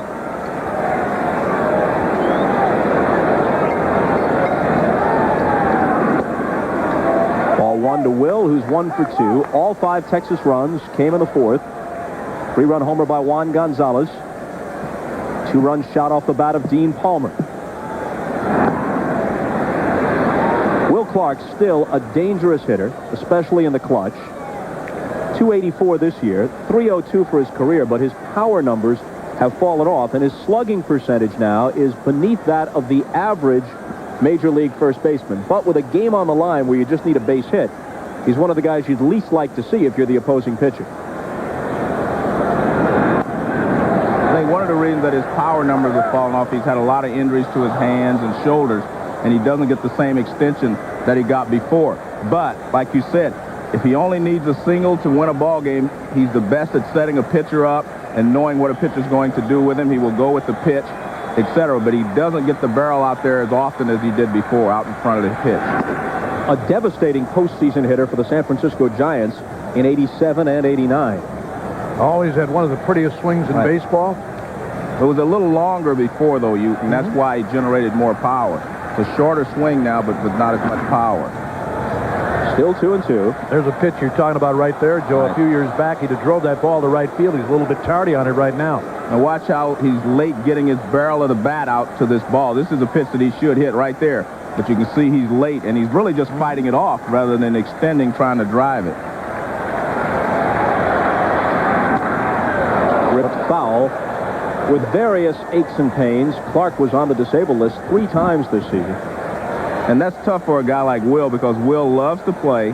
And, you know, he is one of the leaders of this ball club. He, along with Gonzalez, Rodriguez, they've got a lot of leaders on this ball club. I think that's what makes this such a tough Texas team compared to the teams they've had in the past that have not been able to hold up under the pressure. Full count.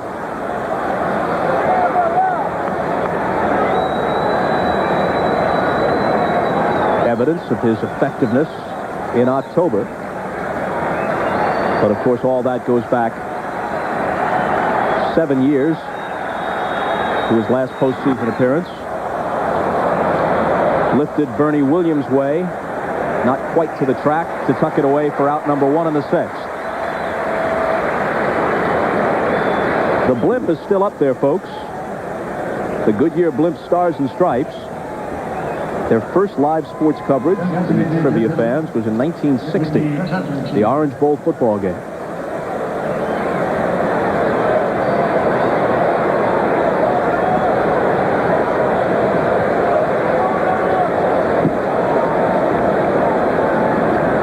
Tettleton has struck out twice.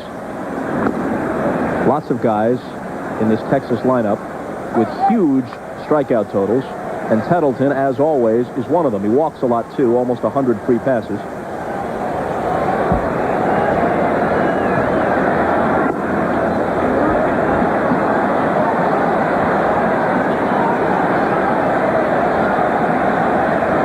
Well, on those muggy nights in Texas, if you sit close enough to home plate, you'll catch a breeze with some of these guys flailing away.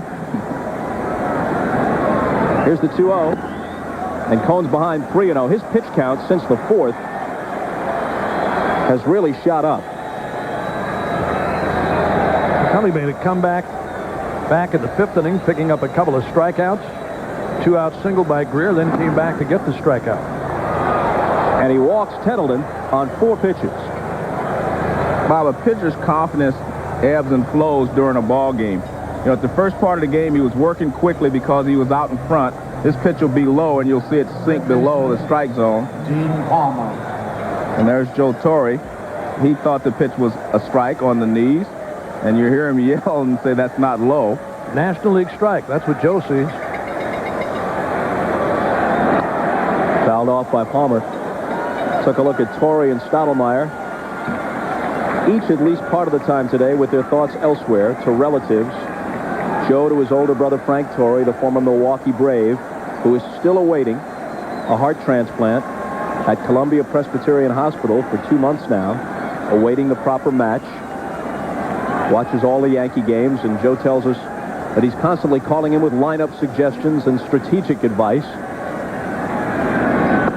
And Mel Stottlemyre had to be casting an eye toward the ESPN telecast from St. Louis. Todd Stottlemyre, his son, the Cardinal right-hander, former Oakland A, reunited with Tony La Russa in St. Louis, pitching extremely well and picking up the victory as the Cardinals take Game 1 against San Diego. Well, we all had a chance to talk with Frank Torre tonight, Bob. And he's doing well as can be expected. And as you said, he's in constant contact with Joe each and every day during the regular season, and I'm sure during the postseason. He's been a longtime friend of mine. Had a chance to spend about 3 hours with him last week here, and he's doing good. We wish him the best. 1-2 to Palmer, who homered his last time. And this is backing out of play. The Palmer home run was far from a tape measure shot. Tim Raines went up and almost got a glove on it. It landed a couple of rows in over the relatively short barrier in left field here at Yankee Stadium.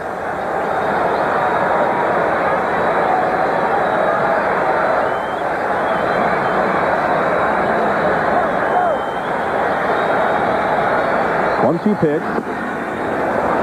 Off the outside corner and low. Here's another look at the homer by Palmer back in the fourth, and Raines' attempt to get it. And you see Raines up against the wall, climbing up on top of the wall. Ball back by about 2 rows. Somebody had a chance and missed it. Isn't it funny, Joe, how you see the difference in a swing on that breaking ball down low and away and something upstairs when their eyes light up and everything else? It's 318 down the left field line here, 314 to the right field corner, 408 to straightaway center, 399 in left center, 385 to the right center gap.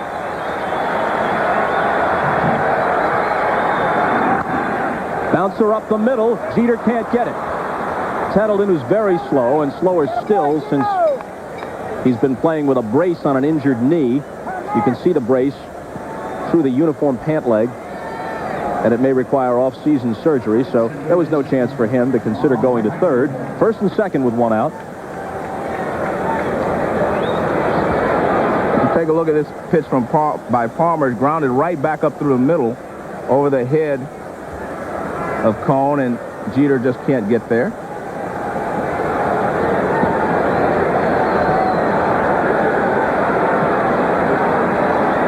And now Mark McLemore, who's 0 for 2. Inside and low. McLemore played for Johnny Oates for a few seasons in Baltimore. Oates has always been high on him. Stottlemyre can't be too high on what he's seeing the last few innings from Cone. I think this is one of those situations where Joe Torre sends him out to find out if anything's wrong with him and if he's tiring or if he feels like he can go a little longer. Brian Boehringer, as you see, gets up to throw.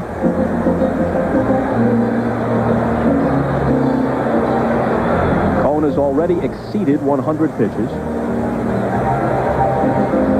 Well, as Joe Torre told us before the game, Bob, it's not up to him. He always waits on Cone. And talking there with Don Zimmer, and as you said, Cone to me appears to be tiring a little bit. His pitches are starting to be up around the belt and even above that. The breaking stuff and that fastball that Palmer hit was upstairs. But Joe says when David Cone says, I've had enough, or I'm getting tired, then he'll make the change. 1-0 pitch, ripped over the leaping Duncan. Another run will come home, and maybe that change should have happened at least one pitch sooner. It's 6-2. A ringing RBI hit for McLemore. Well, because he was behind in the count, he had to come in with a fastball, and he gives him a fastball right out over the plate. And McLemore lines it just over the head of Mariano Duncan. You see the setup. Now look where this pitch is, right there in the middle of the plate and about belt high.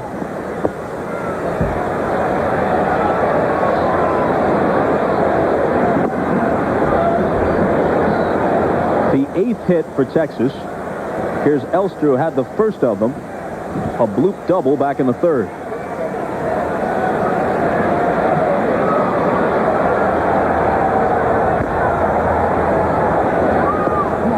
And he's pushing the ball now. I mean, that was supposed to be a breaking ball. You can see there was no snap at all in his arm. I mean, this pitch is just kind of a push up there. Not much behind it or anything. See, there's no rotation, no tight spin. Ball does not break very much.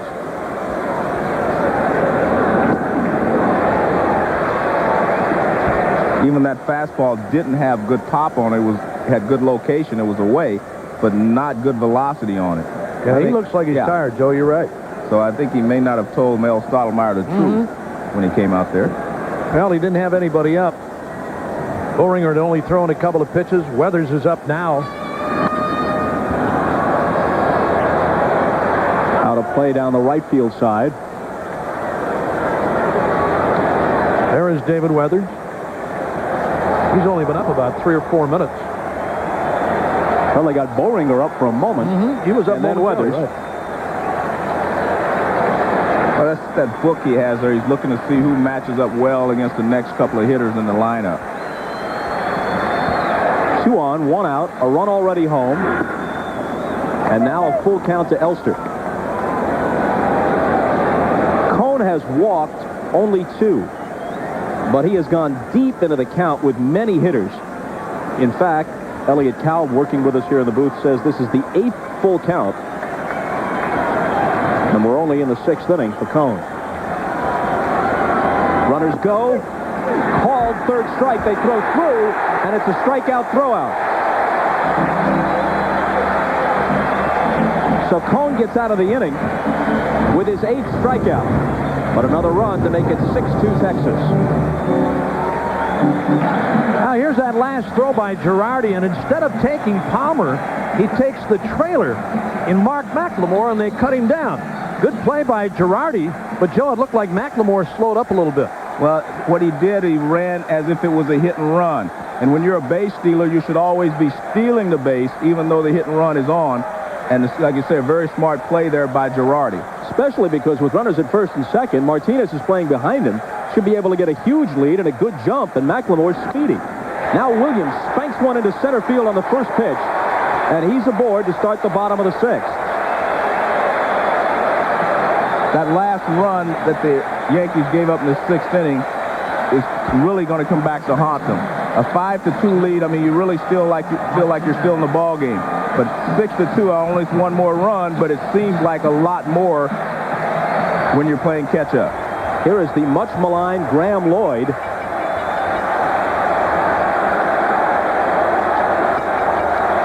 Added, in a surprise to some, to the playoff roster in a decision made yesterday. Inside to Martinez. He started the year with the club you cover, youth. The Milwaukee Brewers. He's had moments of effectiveness, speaking of Lloyd, but since he came over to the Yankees, he's been throwing batting practice. The Yankees contest the validity of the trade with the Brewers, claiming that Lloyd was damaged goods, but he's on the playoff roster. Well, Joe Torre says he's healthy now. He had to sit from time to time with Milwaukee, too. Phil Garner was the kind of a manager that used him maybe twice in a row and then would sit him for a couple of days and let him rest. But he's pitched a lot here, and as you said, he's been hit. But Joe Torre, he still likes him. He's effective against left-handed. A drive to deep right, more than far enough, but foul. I still think Graham Lloyd can pitch with the Yankees. I really do. And again, to use him against the left-hander is the proper thing to do. Here's Martinez out in front. He knew he got out in front of it. He knew he got out in front of it. Pitch was upstairs, and he pulled it foul. Williams at first, nobody out. 6-2 Texas, bottom of the 6th. Hit softly, but maybe in a good spot. It's going to dunk in there for a hit. Williams speeds to third. Runners at the corners, nobody out.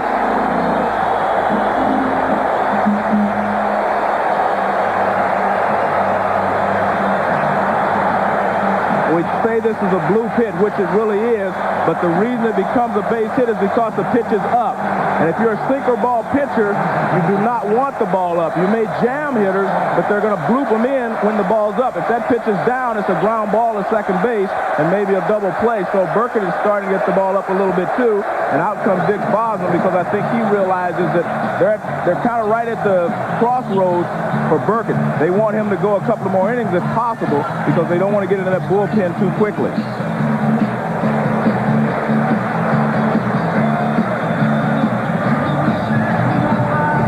The Texas bullpen. That's Dennis Cook, the left-hander, and Danny Patterson is the right-hander. You're right, Joe. He appears to be a little tired, too. Again, the pitch upstairs and the soft little flare by Tino Martinez.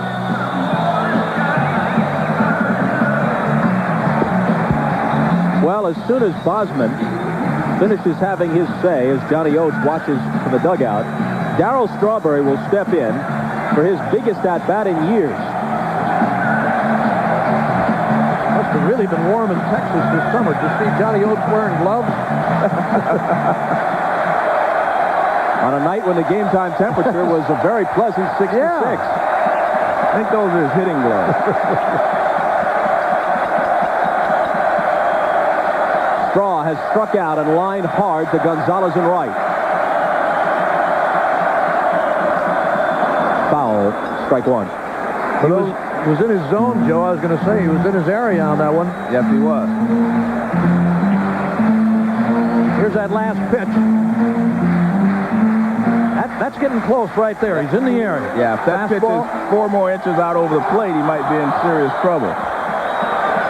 For those of you who are watching at home, you see Burkett stand on the mound. He wipes on his chest sometimes. That's adding numbers to the pitches. He wipes below his belt. He's subtracting. Right up there, he's adding 1. The 0-1. The strange twists and turns of a baseball season and of individual careers. In early August, John Burkett never could have thought he'd be in the postseason. He was with Florida. Strawberry was even farther away from a moment like this. He was in St. Paul, and the phone was not ringing.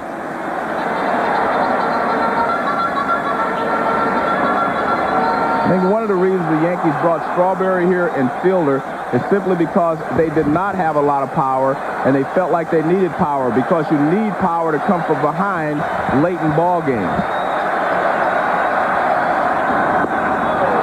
A bad swing and a pitch out of the strike zone, and Burkett fans Strawberry for the second time tonight. The perfect pitching there by Burkett, in that with 2 strikes, this is up and out of the strike zone, and Strawberry does not like the ball up.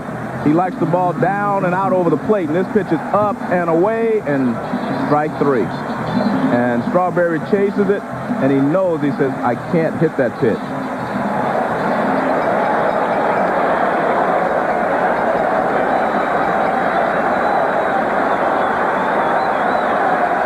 So now Duncan, who's 2 for 2, a pair of singles, RBI as last time.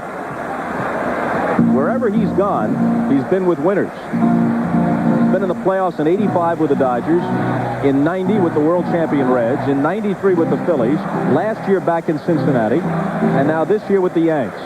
Williams, who singled to open the inning, is now at third. Martinez, who followed with a hit, is at first.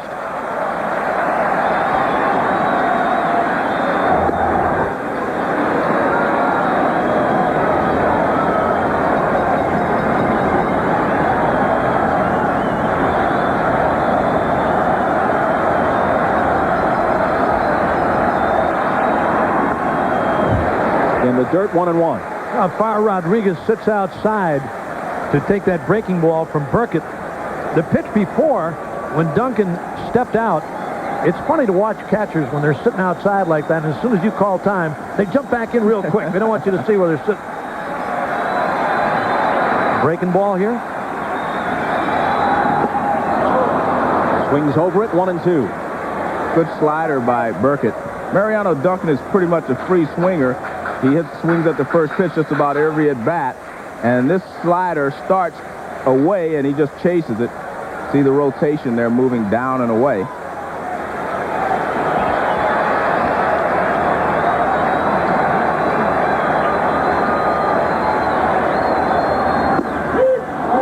he's punched out of there. So after 2 singles to open the inning, Burkett comes back with a pair of strikeouts, and he now has 7. Again, this pitch appears to be a little high. Rodriguez pulls it down around the outside corner. You see Pudge Rodriguez saying, "Atta baby." Duncan thought the pitch was high. Here's another look. That's what Rodriguez sees. That's a questionable call right there. Pitch was a little bit high. Watch it again. Off the outside, maybe.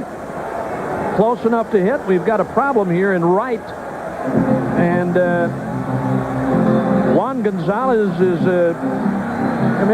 maybe something going on out there with fans throwing things, and I think that's what it is. And that has happened here before, going back to the World Series in the 1970s between the Yankees and the Dodgers.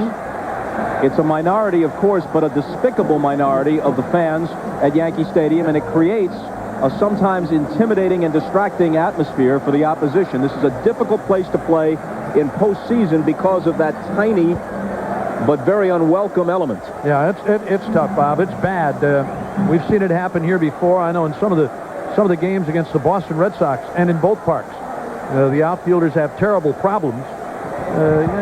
It's bad enough playing in front of a hostile crowd. I mean, you're in the other guy's ballpark, but then to have objects thrown at you. And Gonzalez said, hey, let's let somebody know what's going on here.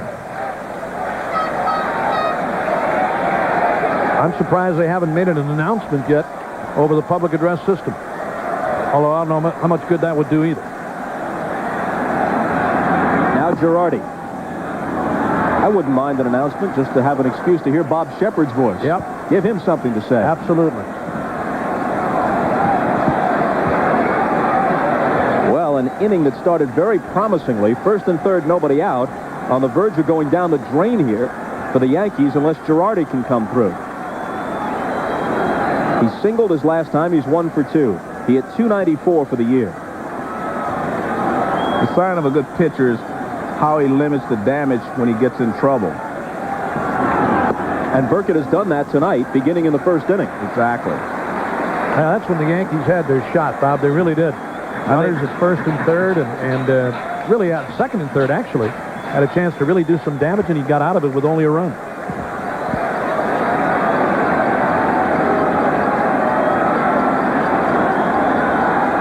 Behind Girardi, 2-0. Misses inside, 3-0.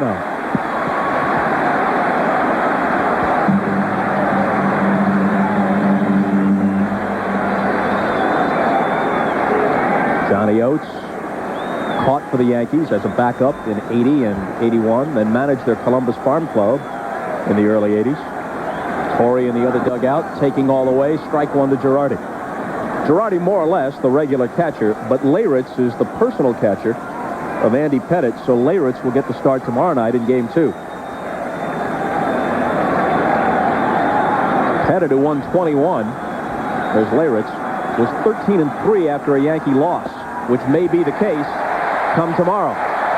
But the bases are loaded now, and the tying run comes to the plate in the person of Jeter, who hit 10 home runs this year. This is what any manager asks from time to time when you're behind in a game, to give yourself a shot with the tying run coming to the plate. He's got it now in Jeter with 2 outs, and Burkett's still on.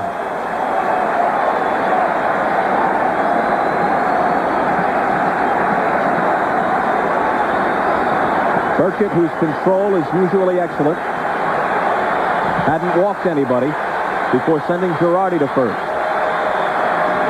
And timeout was called before the pitch. Well, Pudge Rodriguez did not want him to throw that pitch, and so he called timeout.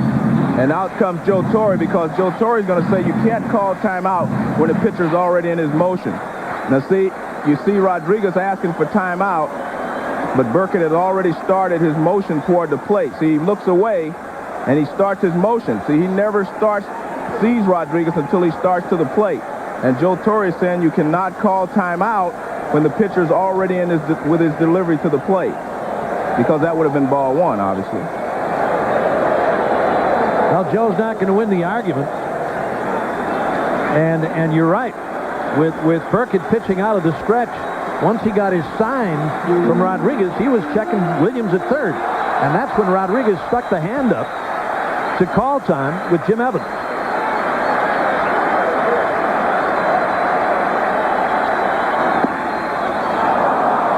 Called strike 1 to Jeter.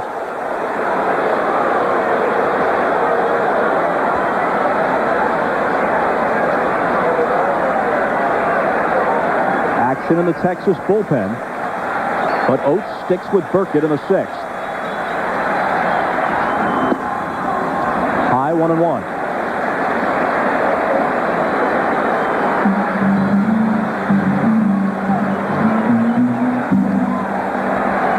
David Cohn hoping his teammates can bail him out.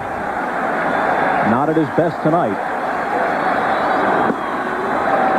2-1. Remember before the game when we were talking with Joe Torre, and he talked about how important this game was tonight to the Yankees? Playing 2 here and then going to the ballpark in Arlington for the next 3 if need be. And they have played very, very badly in Texas, the Yankees.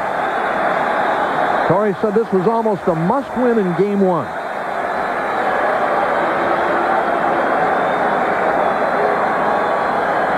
Well, Texas won 7 of 12 from the Yankees this year, but they took 5 of 6 at home against New York. Sliced foul. Well, the Yankees have lost 14 of their last 17.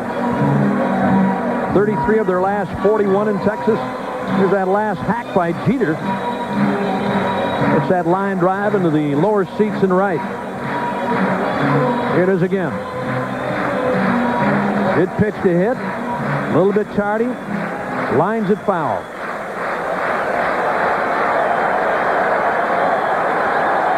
Bases loaded, 2 out. And the 2-2 pitch. And a little pop to the right side. They'll leave 3. Clark squeezes it. Burkett tiptoes through a minefield in the 6th. And still leads 6-2.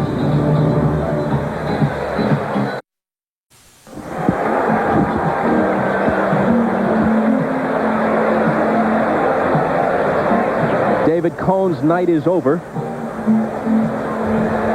And the look on his face tells you how he feels about it. It started out as if he would be in a groove. He looked very sharp through the first 3. Then it came apart in the 4th, and he struggled after that. Now here's the guy that Bob was talking about earlier.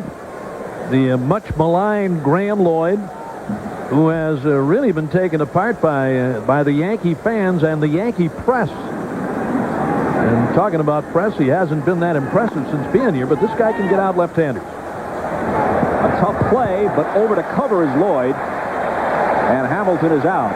Hamilton worked out before this season with Olympians Carl Lewis and Leroy Burrell. Neither one of those guys can hit, but they can run. Well, he almost made it to the tape before Lloyd here, but not quite. Now, I'll tell you what, Darrell Hamilton, and watching him in his career with Milwaukee, he's always been a good player. He bulked himself up a little bit and really went to Texas with that in mind to put himself in position to be on a championship club, and that's what's happened with him this year. I'm happy for him.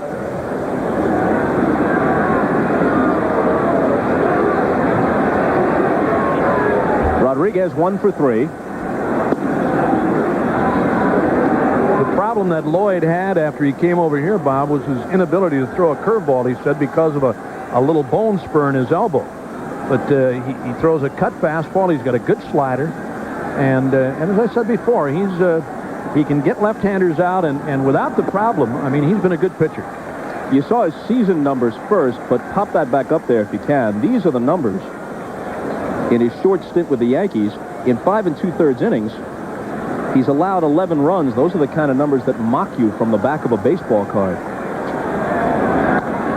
Off-speed pitch rolled to second. Duncan's got it. A reminder about tomorrow night on NBC. Wings, Larroquette. News radio, men behaving badly. Must-see TV, a night of comedy on NBC. 4 heavy hitters in the Wednesday lineup. Well, it is widely believed, and this isn't our opinion, we're just reporting the speculation around New York, that despite the fact that the Yankees have won the division and George Steinbrenner is pleased with Joe Torre, he is not pleased with his general manager, Bob Watson. Although Watson had a hand in some of the acquisitions which were important in building this club into a winner. The Milwaukee transaction particularly peeves the Yankee owner. Pat Listash comes over, broken foot. Lloyd comes over, ineffective. There's going to be a hearing about the validity of the trade. The Brewers contend that they didn't knowingly send damaged goods the Yankees' way. And it's believed, again, this is speculation, that unless the Yankees prevail in the hearing, or unless they go all the way and win the World Series, that in spite of everything, Watson's job is in jeopardy.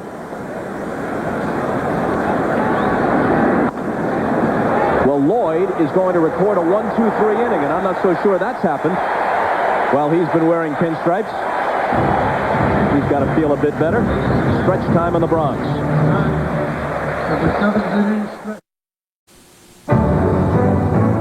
NBC's coverage of tonight's Division Series game is brought to you by Chevrolet Trucks, the most dependable, longest-lasting trucks on the road. By Gatorade Thirst Quencher, because every athlete has the right to be quenched. Life is a sport. Drink it up. By Long Kiss Goodnight, starring Gina Davis and Samuel L. Jackson, rated R. And by United Airlines and its more than 50,000 employee owners. Come fly our friendly skies.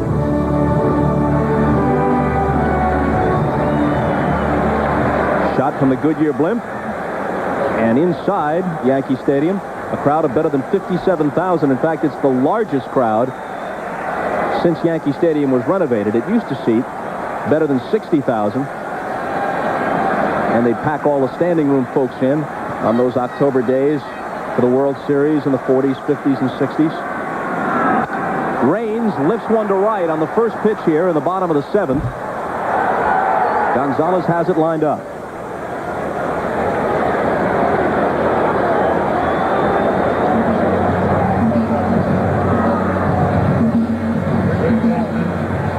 Well, since we mentioned the blimp, we might as well mention its occupant, or occupants. We have only one name. The captain is Dan Thomas. I assume he's ably assisted, but the names of his colleagues are not on this sheet. Don Zimmer. Bounced foul, and Jose Cardinal with a nice play. Tosses it into the seats. Every one of Joe Torre's coaches, Chris Chambliss, Tony Cloninger, Jose Cardinal, Mel Stottlemyre, Willie Randolph, Don Zimmer, every one of them has played in the World Series. Torre never did. How about Joe talking Zimmer into coming back this year? Look, he left the Rockies last year. There he is. Look at Zim. 47 years of baseball etched on that face, going back to 1949. Boggs in the air to left, and Greer comes in to make the catch for the second out. You look at Joe Torre's career. Here's a guy who's been around the majors since 1960. 9 times an All-Star, an MVP, a batting champion.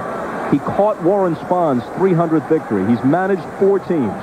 He's been involved in over 4,000 major league games as a player or a manager.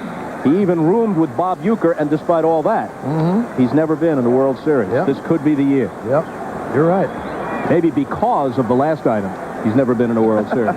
There's an influence there that's difficult to shake. I remember when I got traded back to Atlanta, and Joe was catching there, and he suffered some torn ligaments in his foot, and I had to catch every day. I mean, I couldn't believe this guy would walk around with a cast for like a week. I mean, just torn ligaments. Every day I go up there and say, are you going to play or not? You know, I said, you know, the more I play, the closer I am going back to the minor leagues. Take that thing off. 1-1 pitch coming to O'Neill. Burkett, who survived a shaky 6th, now on the verge of completing a quick 7th. Cone briefly retreated to the clubhouse, but he comes back out now to watch. Retreating from shortstop is Elster, and he'll make the catch. That's typical of Cone, by the way. Even when he was hurt and on the disabled list, he spent a lot of time around the club. His teammates respect him for that. He's not going to bail on them. Right now on the short end of a 6-2 score. David Rivers, number 52. The day of divisional playoffs began at Camden Yards in Baltimore. The Orioles, the wild card team, jumping on the American League favorites, the Indians, 10-4. Sorhoff a pair of solos. Bonilla a grand slam. Brady Anderson a leadoff homer off loser Charles Nagy in the bottom of the 1st. David Wells was the winner.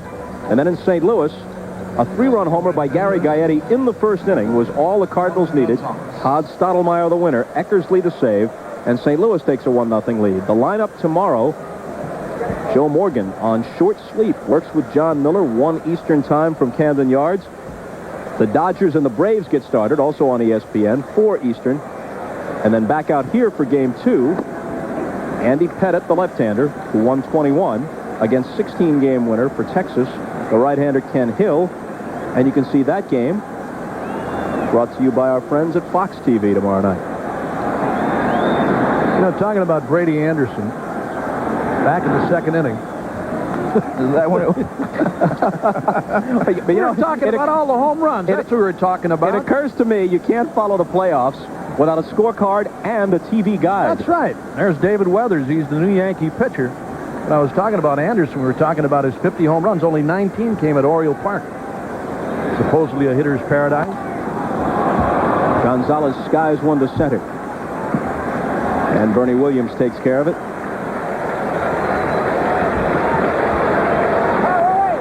First baseman. So Graham Lloyd worked one inning in relief of Cone, a perfect inning, and that's important just as a confidence builder. I mean, this guy had just been walloped.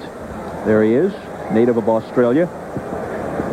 And to retire 3 straight batters, whether or not it has an effect on this game, since they trail 6-2, is less important than whether it gets him into some kind of groove and gets his head in order. You're right, Bob. He's a guy that's very conscientious. He knows he can pitch here, and as I said before, he did a good job for the Brewers, and the deal that sent him to New York was going to put him in postseason play. He was happy about that. It just didn't work out early enough. That's all. He's doing all right. He'll pitch all right in the series. So now it's the 27-year-old right-hander David Weathers, a Tennessee native, former Florida Marlin. It doesn't look as if Joe Torre is going to be able to call upon Rivera or Wetland, which has been the key to victory for the Yankees this year. Trailing now 6-2. The Yankees have been very successful throughout the year in making it a 6 or 7 inning ball game if they could get the lead, because then they bring on Rivera for 2 and Wetland for the final 3 outs. Another chance for Williams. Back to the edge of the track for out number 2.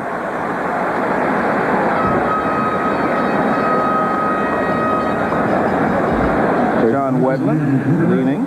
For a guy known as Psycho to his teammates, he looks rather serene there. He might be chained.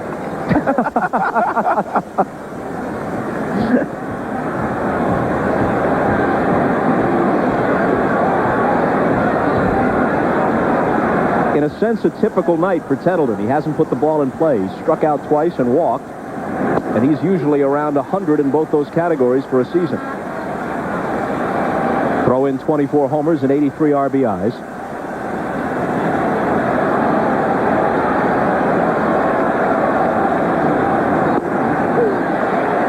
We're in the 8th, 6-2 Texas. You know, no matter where this guy's played, though, Bob, nobody's ever accused him of not going out all the time. I mean, as a catcher, first baseman, he's played in the outfield. I mean, he's taken a beating from time to time, but year in and year out, I mean, he still puts up some decent numbers. The combination of the presence of Ivan Rodriguez, who started 130 games behind the plate and came into 17 more as a catcher this year, the combination of that and his knee problems have pretty much eliminated Tettleton as a catcher. Played some outfield in the past, mostly DHing these days. Caught in only 3 games this year. And he'll sit down as Weathers, as did Lloyd before him, comes in to work a perfect inning of relief.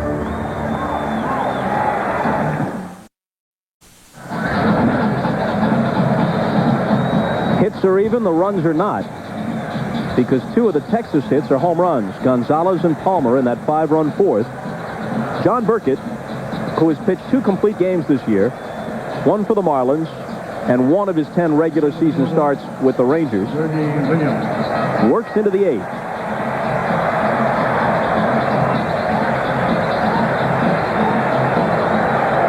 And as you see, still 8 shy of 100 pitches. And what control. He's walked only 1. He struck out 7. And the 7 strikeouts is unusual simply because he's a sinker ball pitcher, and he likes to get the ground balls rather than the strikeouts. 22-7 for the Giants in 1993 when they lost that heartbreaking race to the Braves in the West. Booted by Clark. Does he have time to recover? He does, with Burkett getting over there ahead of Bernie Williams. 1 out in the 8th. Bob, I don't think we've given enough credit to Johnny Oates for orchestrating this victory or the division winning for the Texas Rangers. We see this jam job on Bernie Williams. He starts out of the batter's box slowly. Wilcock just fumbles it, doesn't panic, picks it up. Good play by John Burkett to get over there and wait for him.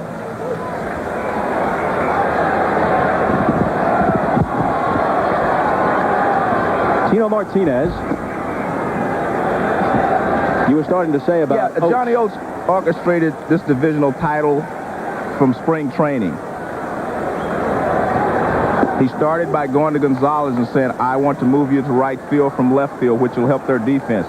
He also talked about getting starting pitching and playing better defense. And that's the strength of this ball club, their starting pitching and their defense. And he also did another thing I think is very important. In the past, people think that Texas has wilted under the heat down the stretch each year. They've had leads and not been able to hold them. Well, this year he went to a different routine. He only put his players on the field after June for 20 minutes a day before the game. They could go out and take 10 minutes of ground ball or take 10 minutes of hitting, but he didn't want them out there in the hot sun more than 20 minutes a day. This could be the third hit for Martinez. It's headed for the gap. Greer can't cut it off. Martinez chugs into second with his second double of the night. Throw in a single, and he's 3 for 4.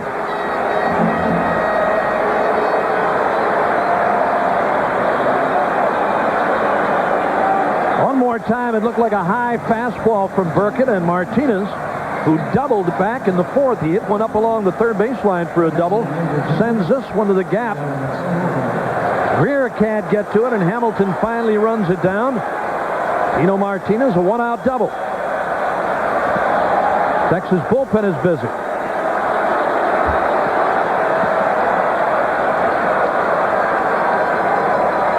Well, at least Evans is consistent. He gave Strawberry time out there after Burkett had started to the plate.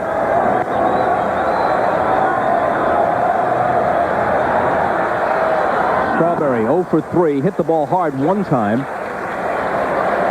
A hooking liner into the corner and right that Gonzalez caught up with. The other 2 times he spanned. Once called, once swinging. Huge strikeout the last time in the 6th. Williams and Martinez opened the inning with hits. The Yankees had runners at first and third with nobody out. And Strawberry struck out. Then Duncan fanned. And after Girardi walked to load the bases, Jeter popped up, and Burkett squirmed out of it. He made a heck of a pitch on Jeter in that inning. Jammed him for the pop-up. And here, in the 8th, just jammed Strawberry, a broken bat job. He's done a good job inside, breaking stuff. Too far inside, 2-1. Little slider again, though. He got Bernie Williams on a jam job ground ball to first to open the inning.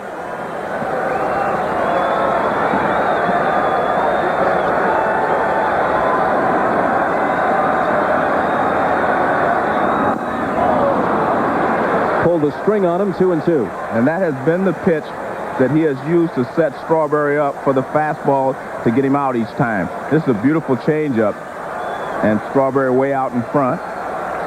Now, he's always followed this with a good, hard fastball. There's another one. Didn't get that one up or in like he wanted, but he always comes off of that changeup with a fastball. You know, Joe, you said earlier that Johnny Oates would really be happy if Burkett got him to the 7th tonight. He's done that and more. Right. But, you know, a manager gets greedy. He just wants 2 more now. Yeah. But he's throwing well. He's doing all right. There's that little Taylor. Almost. Boy, how many times do you give up on that as a hitter?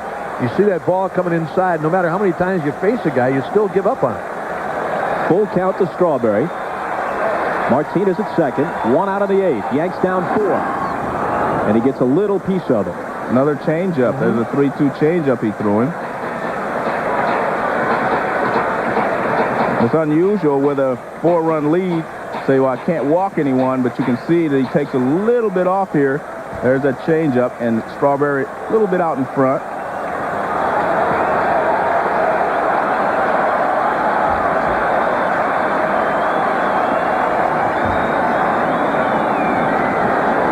He is still a dynamic figure at the plate, Darryl Strawberry. A ballpark still buzzes when he strides into the box. Definitely gets your attention. This ball is laced to center, but right at Hamilton. Well, Darrell has struck out twice tonight and lined out hard to the outfield twice. Folks, NBC Sports is online at www.com/sports. All the news from the NFL, Notre Dame football, and the baseball playoffs, plus the best golf site on the internet and more at www.com/sports. Are you on that World Wide Web, Buke? Yeah, I am, as a matter of fact. Yeah. Figured you were. Get in that chat room, visit with some of your fans. You spin it, I'll jump in it. Here's Duncan. Roll to the right side. Burkett nurses the lead through 8. Still 6-2 Texas.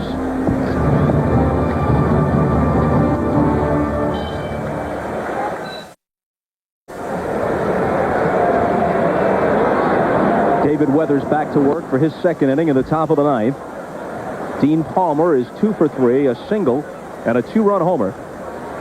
As you may know, he missed most of 95 with a ruptured tendon in his right bicep. He's come back this year to hit 38 homers and drive in 107.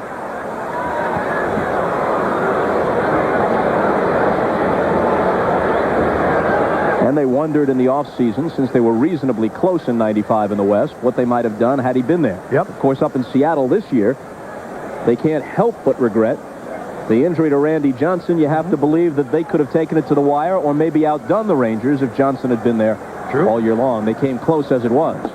Lost Russell Davis for most of the year, the outstanding third baseman that they acquired from the Yankees. I mean, a guy they had really counted on. He's out for the major portion of the year. Even with all the offense in baseball, American League in particular, I don't think anybody sends 4 hitters at you like Alex Rodriguez, Edgar Martinez, Jay Buhner, and Ken Griffey Jr. Yep. Palmer goes down on strikes.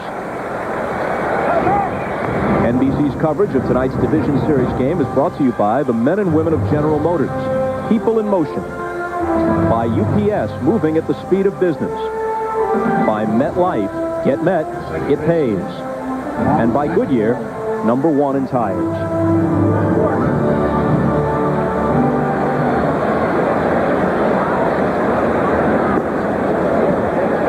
Well, Cone fanned 8 while he was in there.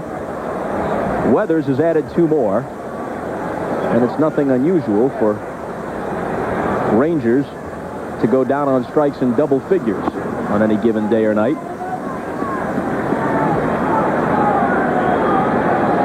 Stuff about strikeouts is ancient history in today's game. I mean, you know, you got guys like this Texas ball, Clifford Baltimore for that matter. Guys are going to go up there and strike out and hit you 35, 40, 45 home runs a year. Who cares about strikeouts? Bernie Williams has had a busy night. Into left center he goes to tuck it away. A reminder again about tomorrow night on NBC. A must-see Wednesday of comedy. Wings, La Roquette, News Radio, and men behaving badly. I know what you're thinking. I was leaving the punchline to you. I just left it hanging there like a big fat curveball, and you just watched it. Swing and a miss. Curveball, you mentioned a bad word. It was just a bit outside. A bit outside. There could be a 3 coming up. All depends on the Indians.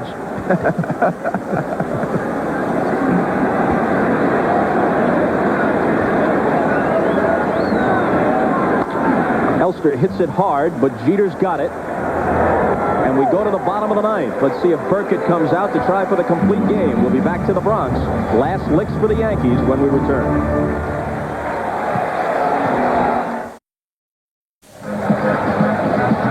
The key innings for John Burkett were the 1st and the 6th.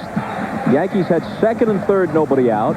1st and 3rd, nobody out in those 2 innings, and just 1 run to show for it. Golden opportunities largely wasted. Thanks to a great play by Dean Palmer in the opening inning on that backhanded stab of the ball hit by O'Neill, that would have scored at least 1, possibly 2. And O'Neill ends up with a double and nobody out, but Palmer made a heck of a play. Huge night for Palmer, the big defensive play and the 2-run homer.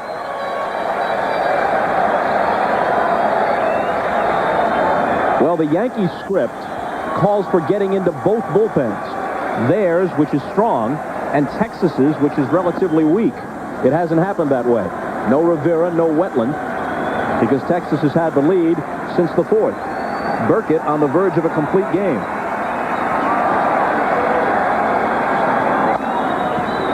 To his left, Elster scoops it up and throws Girardi out. 1 out on the ninth. And if you're the Texas Rangers, you have to feel very good about yourself if you can win tonight's ball game. And forgetting about tomorrow, obviously they're going to try to win tomorrow, but they have the second best record in the American League at home. I mean, they're going home. They're 50-31 at home. Cleveland was 51-29, but they have the best record other than Cleveland in the league. So if you can go home, even with a split, you figure you can win 2 out of 3 at home. Andy Pettitte, 13-3 this year after a Yankee defeat. But I was looking at some other notes. They're going to have to handle Gonzalez tomorrow because he hit .376 against left-handed pitching. I mean, unbelievable. This team, the right-handers on the Texas Rangers, hit left-handed pitching well because they're not all pull hitters, and they stay out left center to right center. So Pettitte's going to have his work cut out for him. 1-1 to Derek Jeter, who's 0 for 3, and he's stranded 6 runners tonight. Left the bases loaded to conclude the 6th.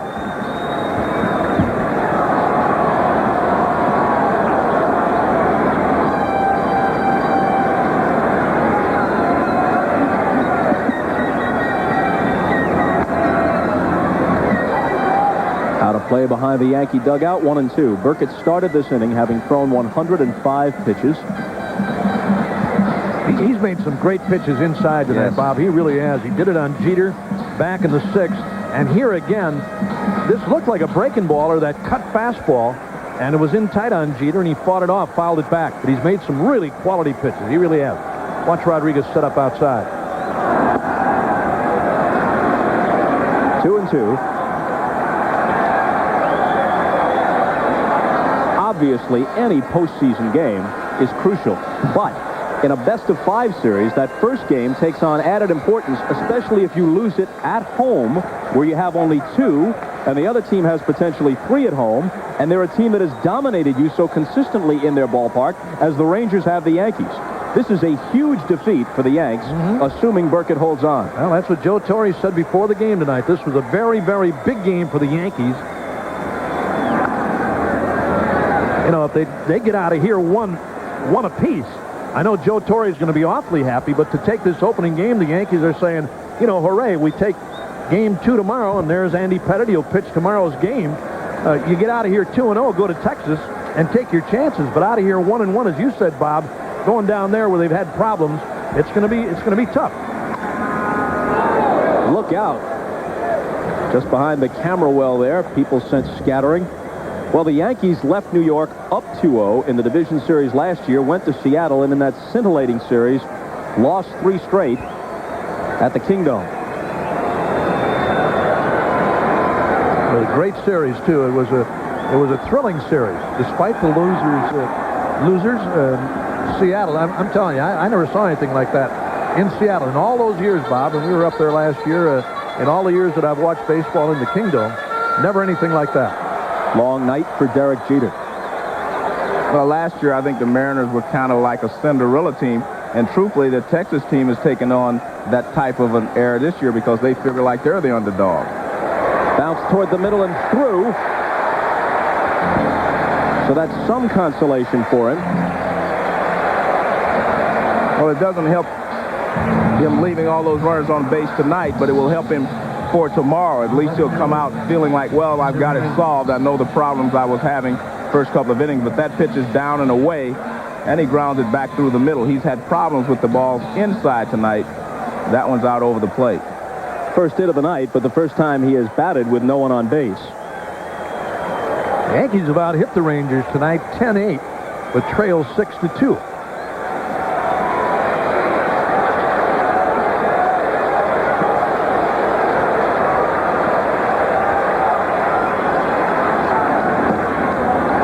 Raines at the plate with 1 out. Boggs next. They need to put a couple of men on base and then give the likes of O'Neill and Williams a crack at it. couple more men on base in addition to Jeter.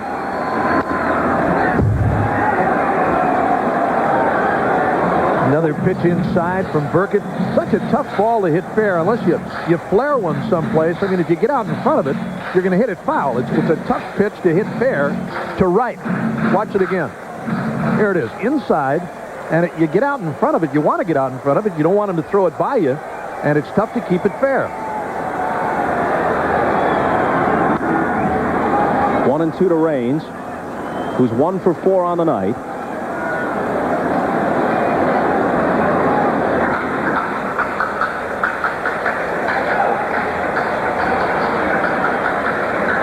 Paul O'Neill hoping to get another shot here. He's in the hole with Boggs on deck.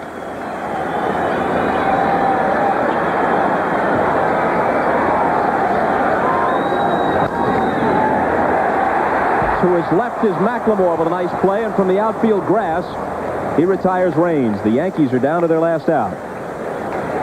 Another good sinker inside, and he jams Raines and allows McLemore time to run it down. The ball's inside, so he breaks his bat, and it's not hit hard enough to get through the infield. Allowed McLemore time to run it down. Nice play by Mark.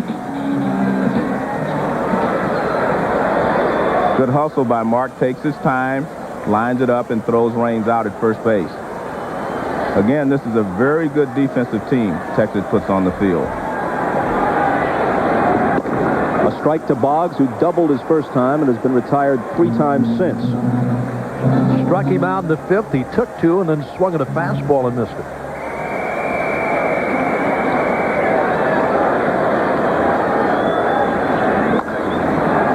Left field, Rusty Greer says, "I'll take it," and that'll do it.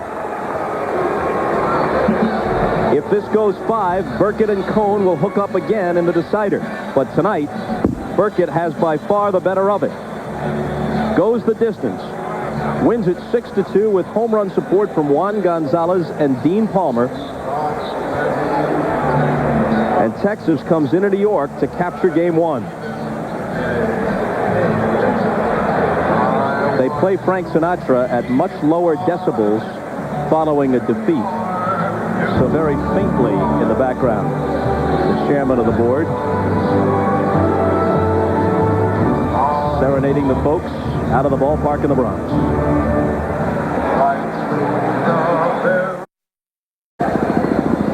Tonight's genuine Chevrolet player of the game is, of course, John Burkett. He's with Jim Gray. Jim? All right, thank you very much, Bob. John, you had a couple of jams tonight. Tell us about the one in the first inning, and things really could have gotten away from you. Yeah, that was a big key. I mean, we had second and third, nobody out, and then Dean Palmer made that great play. And after that, I just said, hey, man, let's settle down, maybe give up 1, and just damage control. And he was a big part of that. And then the 6th inning, basically the same situation. Yeah, definitely. We had first and third, and no out. And again, when you're in that situation, you just try to get an out. That's what I think about. If I give up 1, that's okay, but I just wanted to keep them from getting 2 or 3 or a big inning. John, this is an awful big win for you guys. You now want to come in here with a split. You got a chance to get away here from 2. Yeah, I mean, the first game's big. If you can get that one, then now we can look at getting tomorrow's game. And if not, we got to split and we go home and with our fans and see what happens. John, congratulations. Okay, great game tonight. Thanks. All right, Bob, we send it back upstairs to you. All right, Jim, thanks a lot. John Burkett, reputed to be unflappable, and he proved it tonight. And this is his first ever playoff appearance. He goes the distance in front of a raucous crowd at Yankee Stadium. Now, don't forget, NBC's coverage of the playoffs continues this Friday in prime time, 8 Eastern, 5 Pacific.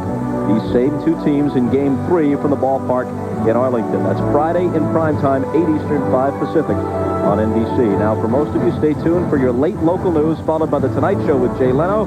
Among Jay's guests tonight from Baywatch, David Hasselhoff. For Bob Uecker and Joe Morgan, I'm Bob Costas. So long from Yankee Stadium.